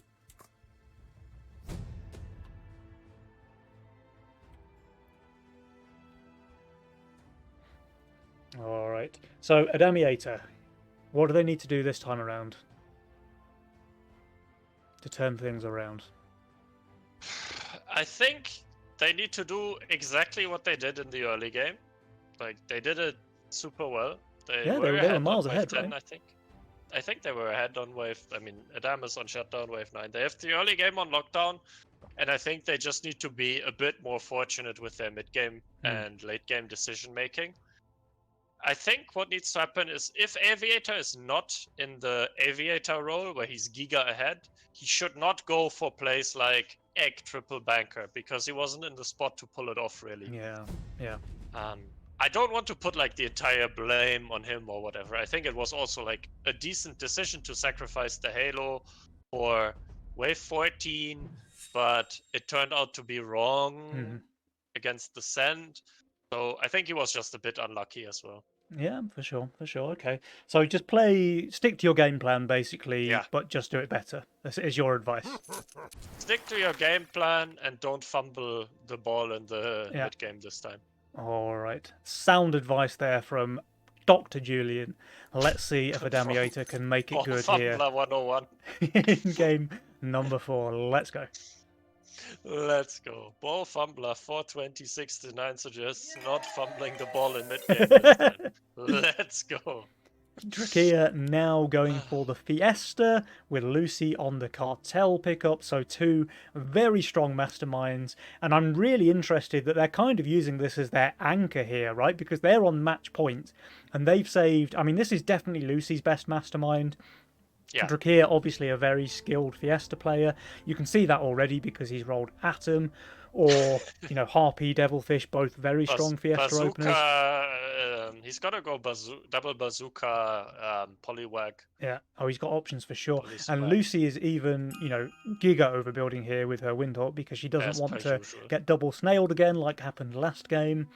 Adams, he's on greed. Aviator's gone back to redraw, so he liked it last game. He wants to see if he can do it better this time. Oh, he's going Proton! Why? Why don't you do the double bazooka? I think the double bazooka is so good. Yeah, like the Atom is really good at leaking wave 1 and 2, but the bazooka is just very, very strong for... Like, it sets your early game up so nicely, I think. And, like, what's really rough for Mr. Aviator is that he's going for rats. And he's getting Fiesta sent. Yeah. So that's... Waves are long, and it puts you in such a tough spot because it's much harder to judge how much Mythium you actually get from a Fiesta player because as a Fiesta player, you have so many options what you can do. You can play it safe and go for the Pro League on Resend, but you can also just go for the Giga Suicide occasionally. And if you are hunting your red because you think, oh, he's just, he's just not pushed, he's just pretending to sui, and then you leak like 80% with a hunted red, your game is so rough afterwards. Yeah, right, absolutely. And interestingly as well, this is the first game, at least in the last couple, where Adamiator did not send snails, and guess what? Now Drakir's Fiesta. Yep. And there's a Robert on wave 2 into Lucy. They are going for king damage here. Yeah, but Lucy's on super high value. I think she's going to do well. Like, I'm sure she'll leak, but it would just be the Robert. Drakir leaks 33% to the snail. And Lucy's killing the entire wave, leaking only the Robo here on 2. Still, it is First Blood going over to the side of Adamiator. Yeah, but Aviator has to overbuild now because there's the income feed threat that's coming out for wave 3. Now he has to add the cat, which of course is pretty decent with a Windhawk opener as well. But he can't push and he can't hunt his red. So on this wave he won't be super happy with his spot. Yeah, and this Fiend actually poses a threat against him as well, right? He can have a couple of stacks on his Neko, which is pretty solid, obviously, on wave 3. Oh, Pilgrim. Actually, it's Pilgrim. Okay, that changes things. Yeah, but again, like, I don't think he necessarily wanted this, Hmm. and I'm not sure it's so good. I think he's going to be okay. Like, he has value. Pilgrim plus value equals good. And more to the point, he has a perfect three-way split here. Yeah, Like, this yeah, is please. very, very juicy aggro there for Aviator. Never mind me, I'm still living in the past where an 80 cent on wave 3 was threatening. Yeah. Yeah. Drakir Oh. leaking 44% against the Dragon Turtle here while having 240 value. Lucy, of course, able to hold her lane and cover some of that leak in the mid. A little bit more king damage going again over onto the side of Adamiator. Yeah. And Adams is gonna be big chilling this game. He's getting quite a lot of gold from leaking Drachir consistently. Yep. Like, he's 8 workers already and 340 value on wave 4. Like, he has an angler. Like, his game, he's gonna pop off this game. Right, yeah. He's even getting another income resend here from Lucy, so he can just push a couple of workers, upgrade the bounty hunter if that's what he wants to do. Oh, Drachir? Okay, yeah. I thought he was gonna stay 240 value for a moment on his weakest wave. But then he decided to build. Probably a good decision there. Drakir, yeah. he did make the Treant here, so he's probably just doing very, very fine here against the full send on wave 4. Lucy, of course, is holding her send as well as to be expected. Yeah, Drachir is holding as well, so he's just gonna... Yeah, he's pushing Pop pretty off. hard now. He's on 9 workers. Does he go 10 straight? No, he's gonna build. one polywog and push a worker and go to 10. Oh, he does go to 10. Okay, he just pushed after Yeah, he income. didn't have anything good to build. Yeah. Aviator 340 value, 9 workers and 100 red. This is of course the power of reds, especially when you get out the pilgrim so early. Like, Yeah. it has so strong waves that you can just get away with this. So he's also pretty fine with how his game went. Yeah. I'm sure he couldn't hunt on wave 3, but it didn't really hurt his game because he got the full send there. Yeah, I mean, he's actually lower value than the Fiesta player here on wave 5, so he's certainly not playing scared of receiving the Fiesta sends. He's taking risks, they're paying off, and Aviator's going to make sure that he has a very strong game here as well. Yeah, he made it work. Like, he faced some tough decisions and all of them were correct so far. Let's see when people are going. I guess it's a cringe till 7 for everyone. Yeah, certainly looks like that. No, full send coming. Oh, okay, spicy.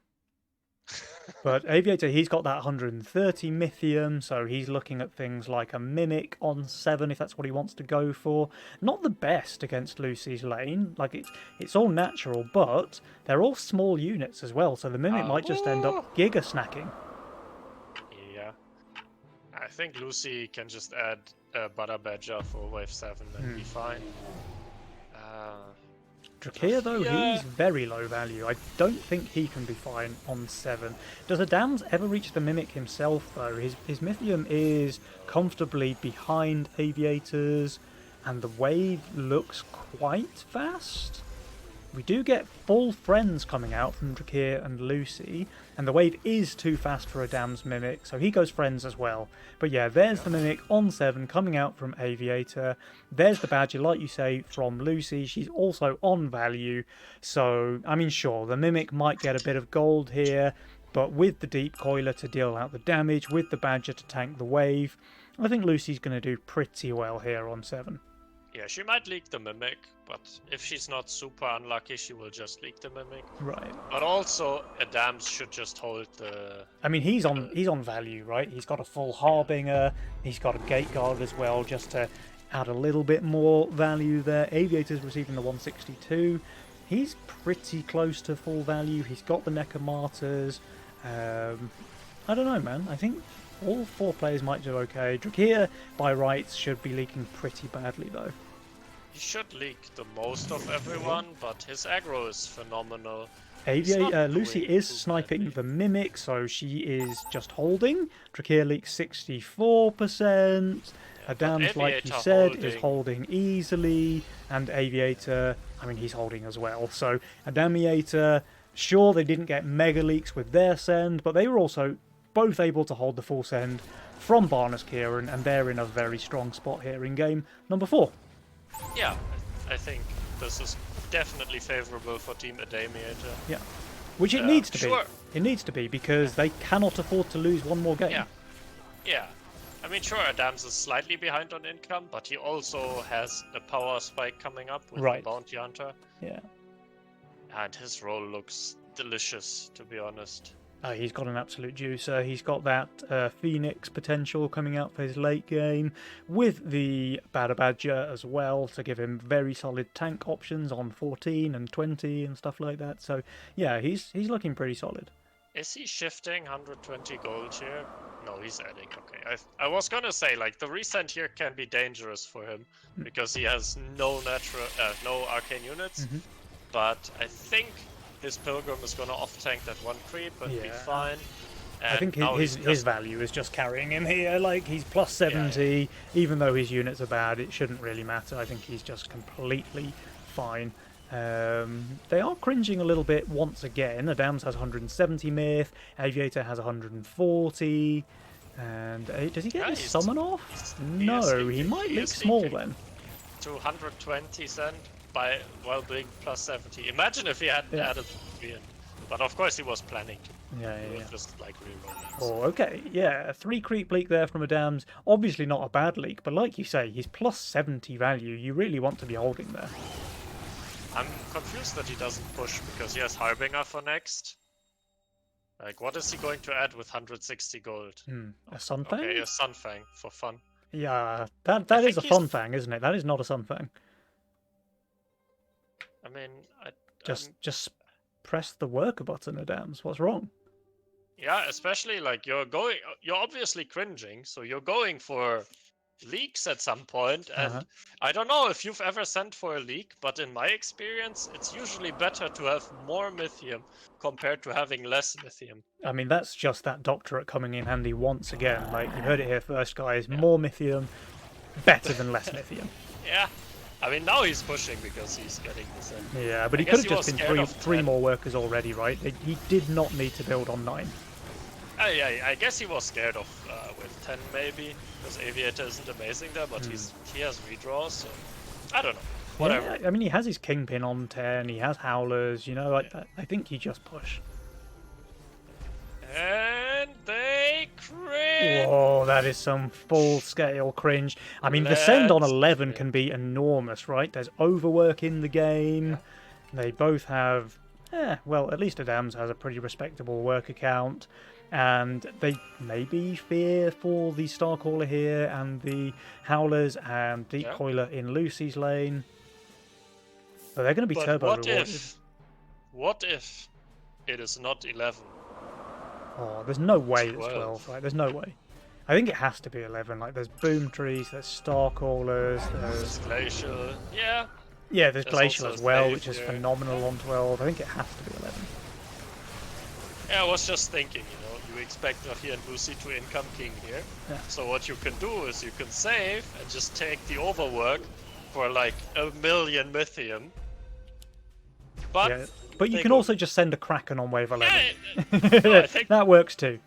I agree that it's a good play, but yeah, it's still the overwork for more Mythium, which is a very good play. Yeah. Because they are generating so much value from this overwork now. And it's not what you see right now in the income, but what will happen after this wave. Because Rahir has 11 workers and Adams, with the overwork, 32. I'm pretty... Yeah. pretty solid there. I think he's generating some more Mythium and some more income than our Drahias, who also has to take... They have to take Glacial, because they have to try to do as well as possible here. Yep. Now, Lucy does have Hardened Mudmen. The double Glacial is pretty solid as well. I don't know, but the sends are massive, of course. There is a 560 Mythium send into Drakir's lane, 500 into Lucy's lane, and I don't know, man, things are looking pretty dicey on the side of Barnes Kieran. The Violet dies very quickly. Drakir, he did manage to kill the Kraken and the pack, but not much else. That's an 83% leak for him. Lucy is doing phenomenally well here in lane 4. She's still going to leak, but it's very, very small. She might even get one more. She doesn't. That's a 40% for her. 15 creeps wander down to the king, and this is another chunk of king damage going the way of a Damiator. And look at Adam's workers. Like, the entire time he kept pushing 39 with the overwork buff, that is, of course. Yeah, that's great. But, like, he's already, like, after this wave, right? 260 Mythium on him, 100 on Drachir. He generated 160 more. And sure, he's taking the penalty now. He's on 15.9 on the penalty, and Drachir's on 19. Well, sure, he's losing, like, I don't know, let it be 20 Mythium or whatever, but he generated so much value from that. And this wave 12 is going to be really fast as well, so the penalties shouldn't matter too much, I don't think, because everybody's on very high value numbers, of course, and yeah, it's going to be over quickly. So the upside of a very long wave 11 massively outweighs the downside of a fast wave 12. Oh, yeah. And as a result, we see Adams on a 50 gold shutdown, leading the power score. Drakir in his usual spot down at the bottom there. The bottom Drachir. Nice. Yeah, I mean, the only thing that Drachir and Lucy have going for them is that they have the Legion spell that will stay with them for the entire game, which is... Whereas Adams and Aviator have already used theirs. They have used their power spike, and this is why they are ahead. But if Adamus feeds the shutdown, and then, you know, the next send doesn't work, they leak big themselves, then this game can get close. Yeah. But the problem for Drachir and Lucy is that they have to do well against the next send, because they're on 46% king HP. Yeah, they cannot afford another big leak at all. And I'm not sure when the send comes, if it's 14 or 15, but I don't see them doing well against the set. Yeah. I mean, Drakir's already 300 undervalue, right? Yeah, sure, he has Tree of Life, Canopy, he has a Boom Tree with Mana Regen, but if the set comes 15, like, how is he supposed to kill Kraken or whatever? They go for the undercut. 14 send, okay. Yeah, good. Probably the correct play, realizing that if it's a race on 15, they just lose out. So they have to send here and hope that Damiator both like leak big or even fully die here. But I'm not sure if this is happening. Yeah, that Iron Scale is looking pretty juicy here. Ocean Templar. Yeah, but his Ocean Templar isn't really buffing good units. It's buffing a rat, a bounty hunter, not even a full stacked cat, and a Kingclaw. Okay, Kingclaw is the best value unit on that Ocean Templar. The rest of it is kind of trash.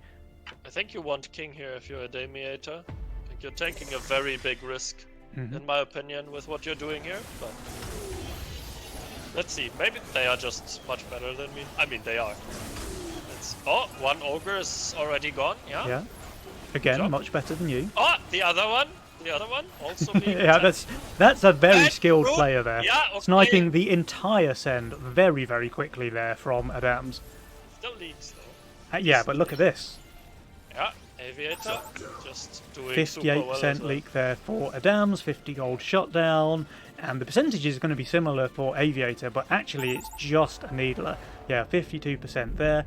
Like you say, they don't have any king upgrades, so they're still going to take a decent chunk of damage here, but look at that Mythium situation burnt. They've got 800 for Adams, 720 for Aviator. They send it here on 15, and how will Drakir and Lucy be able to hold against these mammoth sends?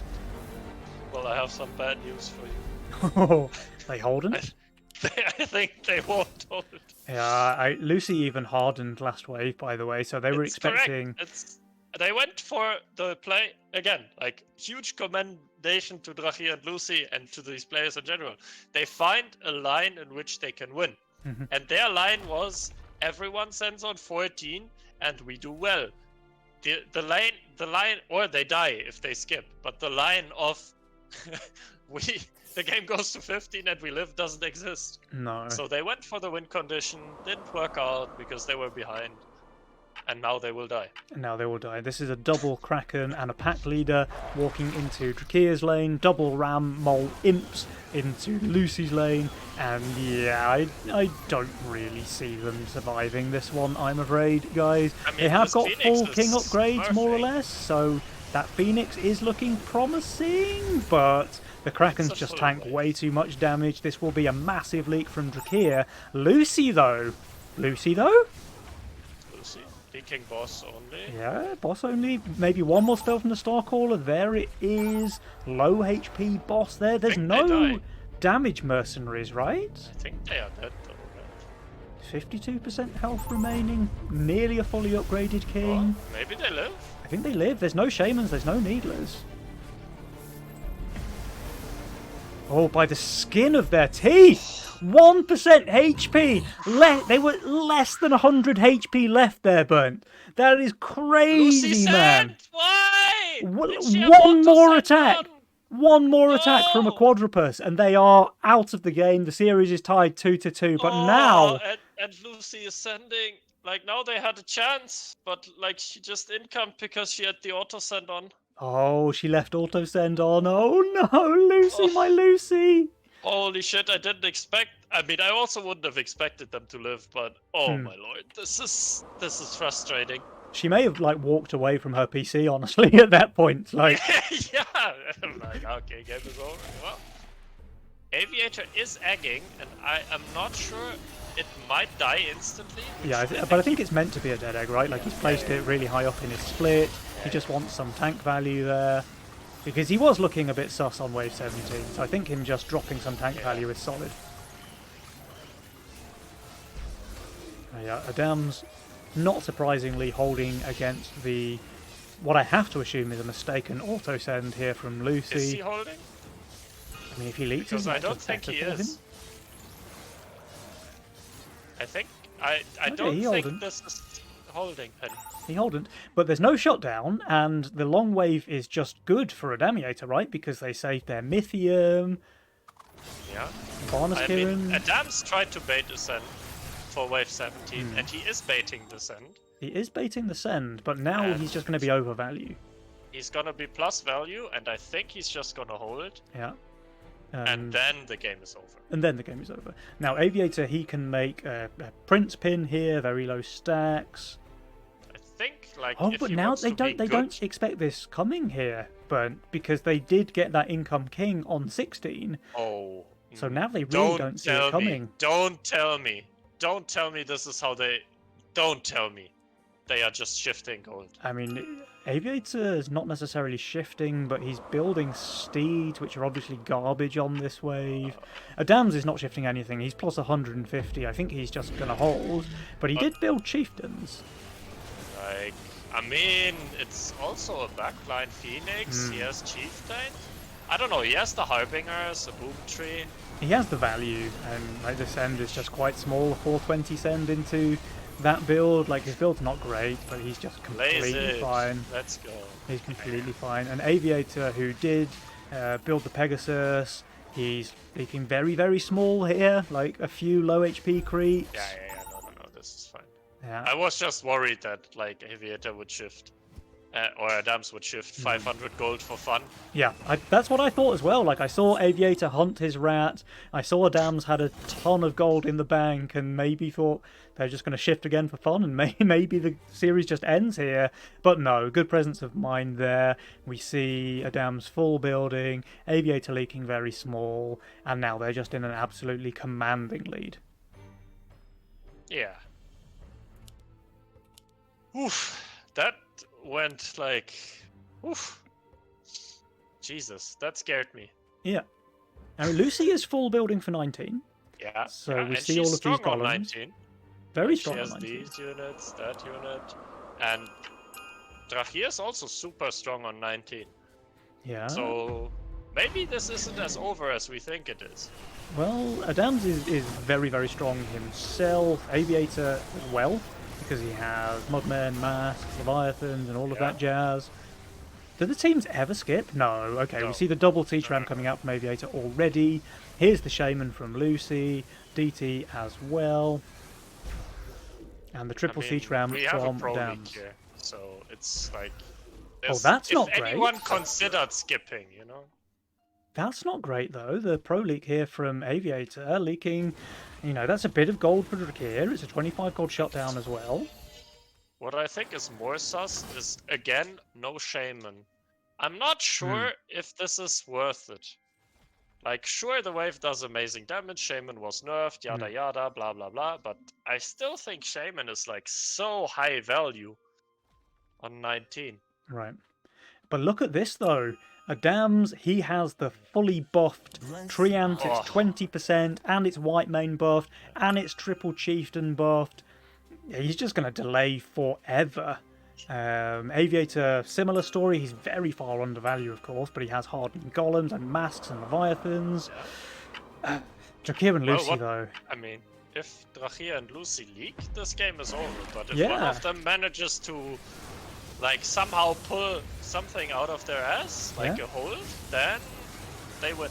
Yeah, and there is no shaman, like you say, on the side of Drakir and Lucy. So even if they leak massive, it might be a bit slower. So if both Adams and Aviator leak, this could turn into a race. But Adams is doing very, very well here. Lucy just holds. Lucy just wins the game. Yeah, but so does... She just holds. She just holds. She does hold, but can she cover round 2? Yeah. Aviator also just held, and Adams also just holds. Yeah, Adams is holding. He has 2 full HTP chieftains there. This is close. They might live this. This is 5 creeps. 5 creeps, 2 witches. The Starcaller wastes its shot on a frog. Wasted its shot. Close. 1 creep down, 1 witch down, 2 witch down. That's enough. Oh my lord! What they a are game. dead. Oh, that was so close again! There was 1 creep on no HP. Man. That was a hype series, dude. That was super close. Like, look at this. Adams and Aviator really far ahead, all the way pretty much through the game. But Drakir and Lucy made them work for it so hard here, taking it down to what was essentially a race on 19. I mean, sure, Aviator and Adams were both able to hold because they had super good rolls for 19. Yeah, but after 19, their rolls fall off, so it's a bit... Yeah. It becomes a bit funny there. Aviator, by the way, I mean, I know it doesn't really matter because Adams was holding either way, but Aviator just held that wave 19 with 1100 under recommended value. That's pretty spicy. I mean, so did Lucy, to be fair, so did Lucy. And even so, they nearly survived there. Like, we had them surviving on literally 0% HP on 15. They had, I checked, they had less than 100 king HP. 1 attack from pretty much anything, and they just die there. And they nearly repeated that on 19. I don't know if you saw, but there was one of the frogs with like a sliver of HP remaining, and that's what took them out of the game. That's pretty crazy, man.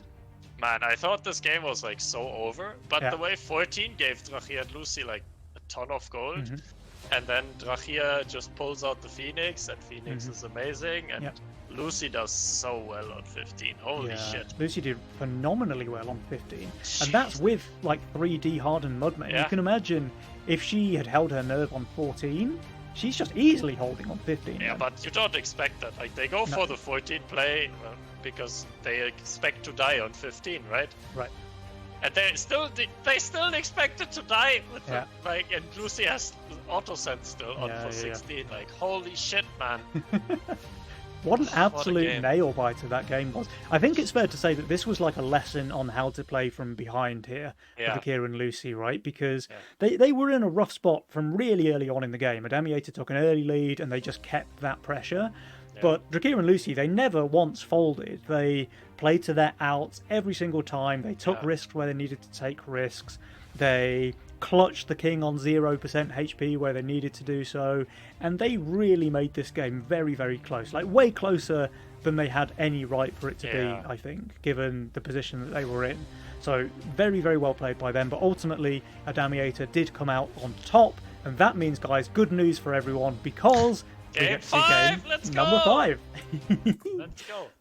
There's no lobby ups, so, or at least not for me. No, I don't see one either.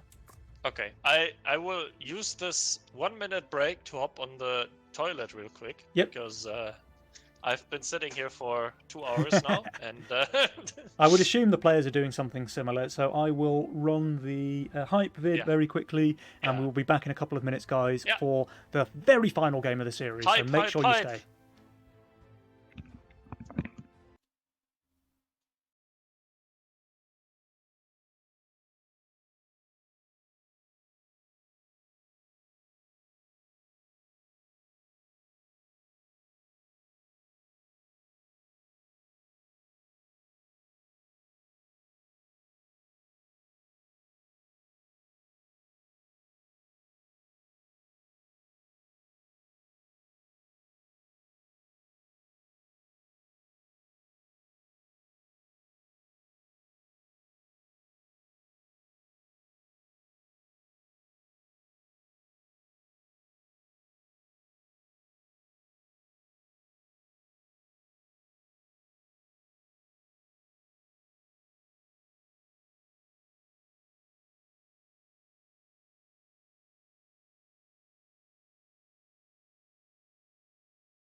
All right, guys, sorry for the brief interlude there. The players just needed a small break, but we are back now just in time for game number 5. Some spicy games so far burnt. Man, this one is too close to call. Oh yeah, for sure. Let's hope Game 5 will also deliver. Like, it would be such a shame if this wasn't up to the standard so far. But I think it Right. will be. Like, we Yeah, have 4 amazing players, and they've really delivered so far. Yeah, absolutely. Do you have a favourite coming into this game, or? Honestly, well, with Lucy picking Castle, I think Adam is an Aviator. Okay. All right, guys, let's see. This is everything to play for now. March Nova Cup Grand Final game number 5, going the distance. Adamiator on the left, Barnes Kieran on the right. Let's go. Let's go. Alright, Castle sending into Sakura, so that's... Oh, he's locking in Pota. Wow. There's Titan in the game, There's so I can Titan see in the it. game. He's actually playing lock-in in the Grand Finals. And he's turbo punished because his lock-in roll is absolute garbage here. So he's insta re-rolling rerolled. on one. He's insta rerolled, looking like hoping and praying for some good units in the reroll. Mask, Steed, Mask, Steed, Mask, Steed. That's how he's sitting there. Let's see. Oh. I mean, he hasn't changed his role yet, so I would imagine there's no mass, because that would have just been an easy snap pick. I mean, who knows what else he rolled? Like, maybe he has to switch around some things and discuss with Adams what he's planning on doing with the spells or whatever. I wouldn't read too much into it. I don't think Aviator he doesn't is actually the need to build fastest. anything until wave 3, right? So Yeah, he has time. He has the workers in queue anyway, so it's pretty much whatever. And yeah, Lucy probably already feeling a bit sad that she's sending into Sakura with her castle, but she is pretty good at early worker push with castle. We've seen her do that before. Her roll's not amazing on 3, but Aviator can't really punish it either with his slow start over there. Yeah, what I'm mostly worried about for Lucy, I mean, she still has the reroll, but having both LOD and Phoenix in the role doesn't seem like It doesn't the best spark joy, no. combination to me. But I mean, as I said, she can still reroll, and for now she just wants to have both options open, I guess. Yep. So it's fine. Now, at some point, Aviator has to show us what he rolled in his reroll. He doesn't have to build here because he got a king up last. I mean, So if he rerolled anything in his reroll, this might just be it. Yeah, if this is He might have it, found then nothing. then he's very sad. Yeah. I mean, this is let's a see. garbage roll. Don't get me wrong. Like This this is a is one garbage of the roll. worst Pota rolls I've ever seen. I have seen worse, but yeah, very, very rarely. You don't want this roll in your Game 5 of a Nova Cup Grand Final. And Drakir getting away with murder here. He was able to go 6 workers with his Nightmare opener, only receiving the 1 snail there from Adams. Even the second snail would have leaked him pretty decently, I think. Yeah, I think it's like 40% maybe. But yeah, as a result, he does get the hold. He goes to 7 workers now. There's no Butcher there in his role, though, so not an insane power spike Not coming yet. up. Yeah, And yeah, Aviator still has the same unit, so he must have just found absolutely nothing in his reroll. Oh wait, No, he spent the entire time between wave 1 and wave 4 thinking about his reroll, Yes. because he knew he didn't need to build. Yeah. I mean, his roll But his is roll is basically still looking... It's still bad, but it's better now. I think Yeah, the but- Neko and the Gargoyle are decent. He's got the... I mean, the Aqua was there already, but now having those cheap tanks to go with it means that the Aqua Priestess can be his damage, the Boar, and the cheap stuff can be his tanks, and he's kind of okay. But yeah, like you say, Drakir and Lucy, they are both putting the cringe on early in this game number 5. We've got 100 Mythium from Drakir, the same from Lucy now. And yeah, he's playing pretty fast and aggressive. This guy is... Yeah, this I guy think is they not. are looking like, okay, they see Pota, they see Sakura, so they try to set themselves up for wave 7, which makes a lot of sense, especially with Lucy's castle. Mhm. You can protect her early game with such a play so well, and this is what they're going for. It's just a question, how much damage does this brute inflict to Drakir's economy? And I don't Right. think it will be much. I think he's gonna do He's chilling. extremely well. He's absolutely chilling. Like, his split tanking was perfect here. He's killing everything apart from the brute. Oh, he's so happy Yeah, with this. that This is gives them 3 wave such 7. A good pro Oh, league. Such a this good pro is- league. This is so well played. I mean, he could mimic on 6 here, potentially. It's very close. Yeah, but why go 6 when you When are 7 sending exists. into this, and they will probably income you again? And they do. now you don't do what Adamus and Aviator did in game 1, and you just build enough that you pro league against the Re. And it's also not a full Re, it's just a DT instead of the double Robert, Yeah. which they can't afford because they are 6 workers. Oof. Yeah. And Aviator, like,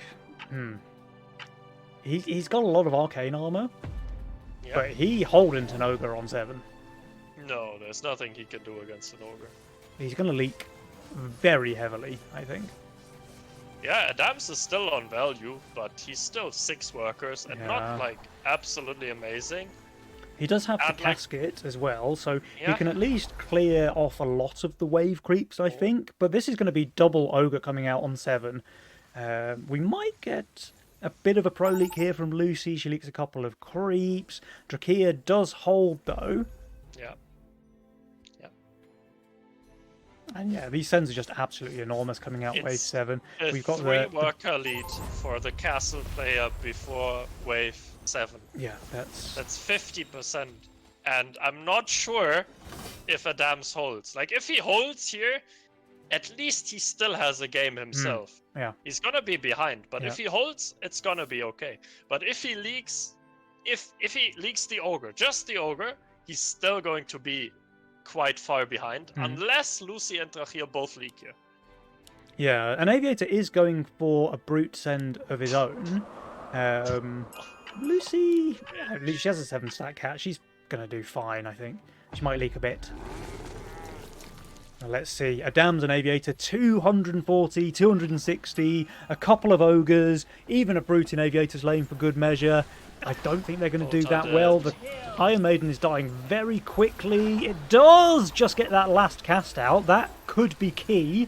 Lets him kill off a few more units. 95% leak for Aviator meanwhile. And sure, Adams, he's doing way better than this, but it's still a 56% leak. They are going to take a massive amount of king damage here on 7. Yeah, I think that's a Penny Shiko moment for me. That's a Penny Shiko moment. Look at him go. Get the poggers out on the king HP bar, dropping all the way down, 58, 55, 52. That's where they stabilise. That is some serious damage dealt by Barnes Kieran against a Damiator here. They are off to a very strong start here in the final game of the series. Look at the workers. Lucy, 11 workers, 74 income. And like, take the better one of the Adamus Aviator duo. 10 workers, 73 income. Yeah. And that's the castle power spike still coming up. Yep. Like, this is rough. This is rough. And like, look at these Saints. Like, what do they do on 10? Do Die? they go like Do they die on 10? 1500 value to hold?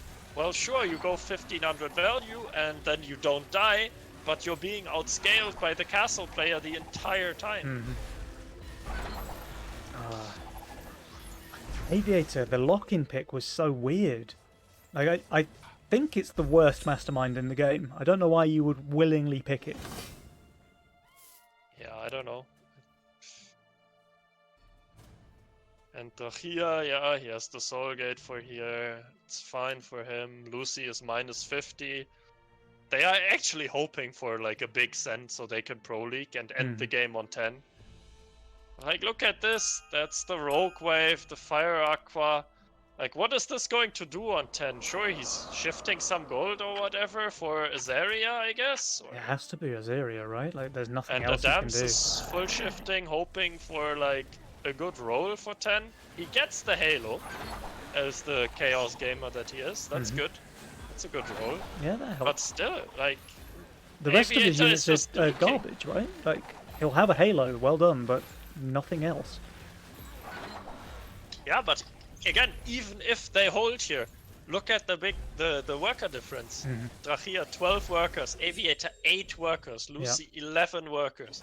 They are just going full income king here, so just praying for a miracle, hoping to survive. That's the Azaria for Aviator, so Yeah. he can use his Titan and play around that. Yeah. Everything. I mean, Does they're this Halo- fairly close to value, but his build is just so weak, like unbelievably weak here on wave 10. Oh, rough. Now, Lucy and Drakir, they're pretty high value themselves. Would have maybe liked to see them push an extra worker or two, just knowing they can close the game here on 10. So they're both easily going to hold against the income king. Adams and Aviator, they need to do well here. They need to do well. The Halo, of They need course, to helps for Adams. But this doesn't hold. No. He's even wasted a bunch of damage onto the Ogre there, Oh, and no. he doesn't Yeah. even get the heal off. That's an 80% leak there for This is- Aviator. They die. There's die, a no? 67 for Adams. They just die here. Wow. Okay. Okay, this was a very fast and aggressive Game 5, and it looks like Barnes Kieran may just be your March Nova Cup champions, guys. Yep. They are? Oh. Wow. After such a tight 4-game series, what a barnstormer there from Drakir and Lucy, just demolishing their opponents in 10 short waves here in the very last match of the day. That was something else. Wow. That's so rough. Absolute demolishing there. Destruction from Drakir and 2 Lucy. into 7 for the Gringo, and yeah. Yeah. Jesus. Is this bannable? If you just go like king up 1, king up 2, wave 7, is that bannable behavior? I'm not sure. Yeah. It's certainly unethical, right? I think Hobbs Yeah. would have something to say about that. Yeah. For sure. But man, they just absolutely went for the throat here in the final game. Drakir and Lucy, no messing about whatsoever. Yeah.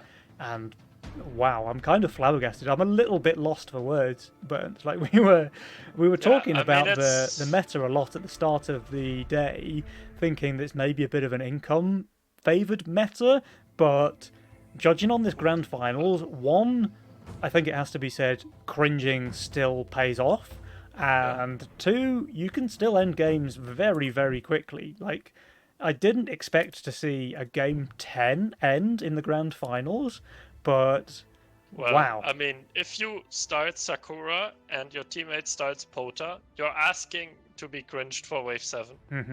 And if you don't protect it, but actually enable your opponent to do so with like a brute send on 5 and a resend on 6, then you're gonna take like massive damage on 7. Yep. And when your roll doesn't have any answers for wave 10, then you will die on 10. Yeah. This is not really about the meta or anything. This is just, if you tell your opponent, hey, we're both weak on 7, and oh yes, we're playing in a way that allows you to specifically exploit this weakness, and then you tell them we're also weak on 10, and you also allow them to like exploit this, then you will lose on wave 10 if the opponent is good. Yeah.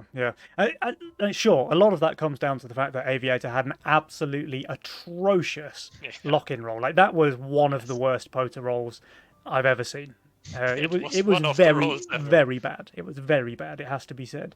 But he did make the decision to pick lock-in, you know? He had other masterminds available. He could have picked something a lot more reliable. And I don't know why he took the gamble, because I don't really think there's much upside of playing lock-in either, to be honest. He took an unnecessary risk, and he paid a heavy price there because his role was very bad. Yeah. But Drakir and Lucy, like, you can't take it away from them. They absolutely seized on the opportunity that Aviator's role gave them, and just dealt a devastating blow to their opponents there in this final game. Let me see if I can get those guys in here for a winners interview. I don't know if the in-game chat is working. I did try and whisper Drakir. I don't know if he got it. I mean, you can also just message him on Discord. Yeah, that's what I'm doing. Yeah, he got the Discord message. So they should be here in a minute, guys, and I'm keen to talk about this game. Wow, Drakir and Lucy, here we go, your March Nova Cup champions. Very well played, guys, but man, what an absolute demolishing display there in game number 5. Yeah, that was, I kind of had that gameplay or a game plan once I saw their openers, like that they start Pota Sakura, I have to do something in 7. Yeah, yeah, fair enough. Now, Aviator did have one of the worst rolls I've ever seen. Like, he picked lock-in for some god-known reason, and he got hard punished with an absolute garbage. What's the Titan Pota lock-in, right? So, like, for the Titan, I guess. So. Yeah. Yeah. I understand it, but it's kind of weird that Adamas then also decides to go Sakura. But I think, he also had like no opener with his chaos. Yeah, that's what I apart from figured. this. Like, I mean, he could have started Graal, which is his second best, but it's also not the best. The Kinder Surprise Growl. Yeah. Roll into gate. Not ideal. We had some really interesting matches here, though, guys. Like, a few of them were very back and forth. One or two of them, like this last one, were very one-sided. And that game number 4 as well, that was a really interesting one. Like, you did lose it, but Adamiator were really ahead for kind of the whole game, and you guys just wouldn't let go. You were like little rats just gnawing onto the game, refusing to give it up, and just playing to your outs every single time, surviving on 0% HP on 15, nearly surviving again on 19, and that was a really good display of how to play from behind, I think. Yeah, I mean, it was kind of funny that like we forgot to tell Lucy to not auto send on 16, so that made it a bit harder. Like, I think if we didn't do that, maybe there's better angle. But maybe there's a chance. Yeah. It almost made them overconfident though. Yeah. Because like we were looking at their builds, and Aviator's building for 18. Adam's looked like he was going to shift hundreds of gold. Like, he had 500 or 600 gold in the bank. He ended up building it all at the last second for that wave 17 resend, but that could very easily have won you guys that game on wave 17, I think. Yeah, that was the hope. So actually Lucy's auto send was nearly 5 head. Yeah. Well, so I also was thinking of like, it's bad, but then I thought maybe they just don't expect it, so let's just go for like coin flip 17. Like, why not? Yeah, I mean, you're turbo behind. Why not go for it? Yeah. Sorry, Lucy, you wanted to say something. I wanted to bait the Sui 18 and maybe hopefully make them send. Then we just 19 them. Yeah. Well, you did bait the send. Did bait it. Yeah. Yeah. I also think it was game 1 where they tried to cringe you for 7 and they had like the perfect setup for it, and then you just send the Roberts on wave 6 for fun, and they just leak the entire wave, and it's like, I guess it wasn't a good play to save. Yeah, I mean, I saw like after wave 5, I kind of knew they won 7, so I made like a very last second call. Do you just want a full send? Maybe it works. It's kind of a flip, but yeah. But if they pro leak and get even bigger send. Yeah, that's a thing that fucked them in the last game. Like, we just pro league 2 waves in a row and then get these massive sends. Exactly, like it was the same thing like game 1, but the other way around, and you just showed them how not to die to full send on wave 6 in that case, and how to just cruise home from there. Yeah, very well done. Thank you. Yeah. I mean, that was really good play, right? Really heads up, smart play, I think, from the both of you. Because I would have just gone income king there because I'm a pleb. But the fact that you guys I'm getting starved by a tryhard! I mean, it's my comfort zone. I like to make these games. Like these ogres and shit and AGKs and never. You would never. No. Respectable gamer, Lucy Chan. I like to look for those angles. But yeah, like they took a risk, Adams was very low value on that wave 6. Aviator was undervalue as well, and your Robertsons just destroyed them, and then their wave 7 send was neutered as a result. Like, you both leaked, but I think you leaked less on 7 against a 260 send, or 300 send even, than what they leaked on wave 6 against an 80 and 100. Yeah, I think I leaked the Ogre on and Lucy leaked the Mimic on. Yeah. So, like, what an undercut. Like, it doesn't get any better than this, right? You dealt a shed load of king damage, you got infinite gold, thank you, Bert, and as a result you nearly held their wave 7 counterattack. But yeah, just really interesting series all around, I think. Like, we were chatting before the games today about whether the meta is more income heavy or whether it's still, very cringe based. And it felt like this best of 5 was quite cringy. A lot of the teams were going for long saves in the early game and in the late game. I think most, like, worker average was probably 13 on 10 for most of the games. It's pretty low. I don't know, I feel like it's just tournament meta, right? Like, on Dagger, it's probably more consistent to, like, scale, because you generally just, like, outplay or, like, outscale the enemy. Then tournament, like, you're playing against the best, like, especially in the finals. Playing like in the like Adamus and Aviator is like two of the best players. Yeah, So yeah. it's just it's kind of a risk if you go for income heavy style and then they just have a good roll, or like chaos, and then you just kind of flip the game there. Nice I think luck. early. Yeah, Lucy, go ahead. Nice luck. Nice. Yeah. Yee. No, fuck I think chaos. like early game. I think if you have to protect like these giga cringe angles in tournaments because they will see it, you know. Yeah. If you just income them one time too many, like one income send too many, and just like don't have the pressure, or like you enable them to send Hermit Robert on wave 5 into your teammate's flower build, and suddenly your teammate is dead, and like these very, very tiny things, they can turn the game around. You have to protect against them. But if you don't have the angle to cringe, then if you go for it, it's just int, right? Yeah, it can backfire, of course. 'Cause Hmm. then something like the wave 6 happens, and then like Yeah. you get undercuts, and then Yeah. so you also have to keep those in mind. Yeah. It's something that I noticed actually is like in January Abrasiert won, in February Adamiator won, and now we won, so it's a different winner every month. Oh, that's pretty cool, actually. Yeah, I hadn't It's very cool, spotted yeah. that, but thank you. That's really interesting. So that means next month it's Atrocity and Hole, right? Yeah, exactly. Yeah. There has to be. It's gotta be. Has to be. I mean, they played amazing. Like I watched, I really enjoyed their games. They Well- played really well. Yeah, they honestly were very close to taking out Adamiator in the semi-finals. Yeah, And then I mean, we they would have beat seen them up King against and you Witter, guys. and they won. So Yeah. Yeah. they played really well. Props to them. But look, I hope you guys have enjoyed playing the games. You obviously played phenomenally well, and a very, very well-deserved March Nova Cup victory, ending your dry streak so far for 2024. So well played. Yeah, thank you.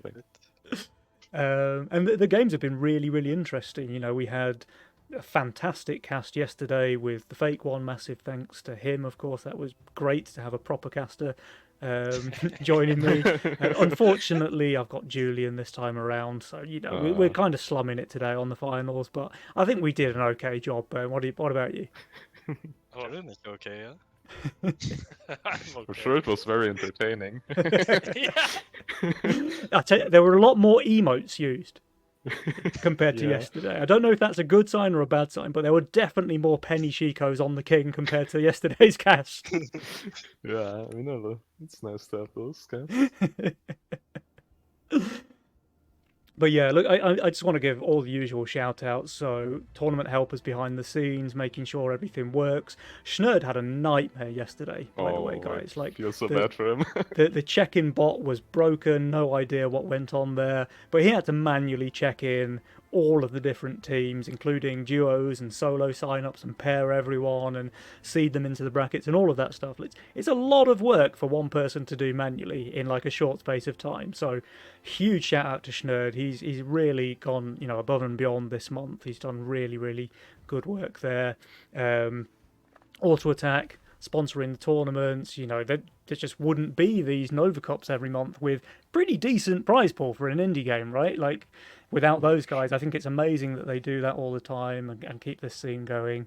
And yeah, it's really, really enjoyable to cast these Nova Cups every month. So thank you to everybody involved. Thanks to all the players. I hope you've all enjoyed the games, whether you won or not. And of course, a massive congratulations to the very deserving winners, Drakir and Lucy. You guys played phenomenally well. Thank you. Thank you. Yeah.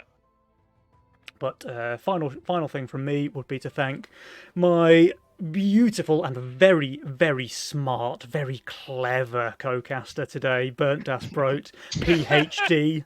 Yeah. Huge congratulations to this guy. For anyone who doesn't know, Thanks. Julian did finish his doctorate in the last couple of months. He is a fully fledged mathematics PhD now, something he's been working towards for the last few years. I know it's caused you a lot of stress and hard work, and just very, very well scholared, let's say, rather than well played. Thanks. Maybe I can learn how to play Legion now. I wouldn't go I that far. think you chose the wrong game with your degree. But yeah, any final words from our winners this month? Not really. Yeah, I mean, also just thank you to everyone involved into making this possible.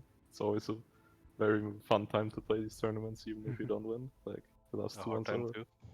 Yeah, it's just amazing that this is possible. Awesome, awesome. Burnt, anything from you? Ah, well, the usual things. Congratulations to the tournament winners. Again, thank you for providing such entertaining and fun gameplay to commentate on. Thanks for having me, enduring me, Penny. I always enjoy casting, but obviously everyone has to deal with my memes and me being wrong and saying that they will obviously die 15 when they live clearly on 0% HP. I had a blast. Thank you everyone who's involved, and see you next month maybe. Yeah, awesome, awesome.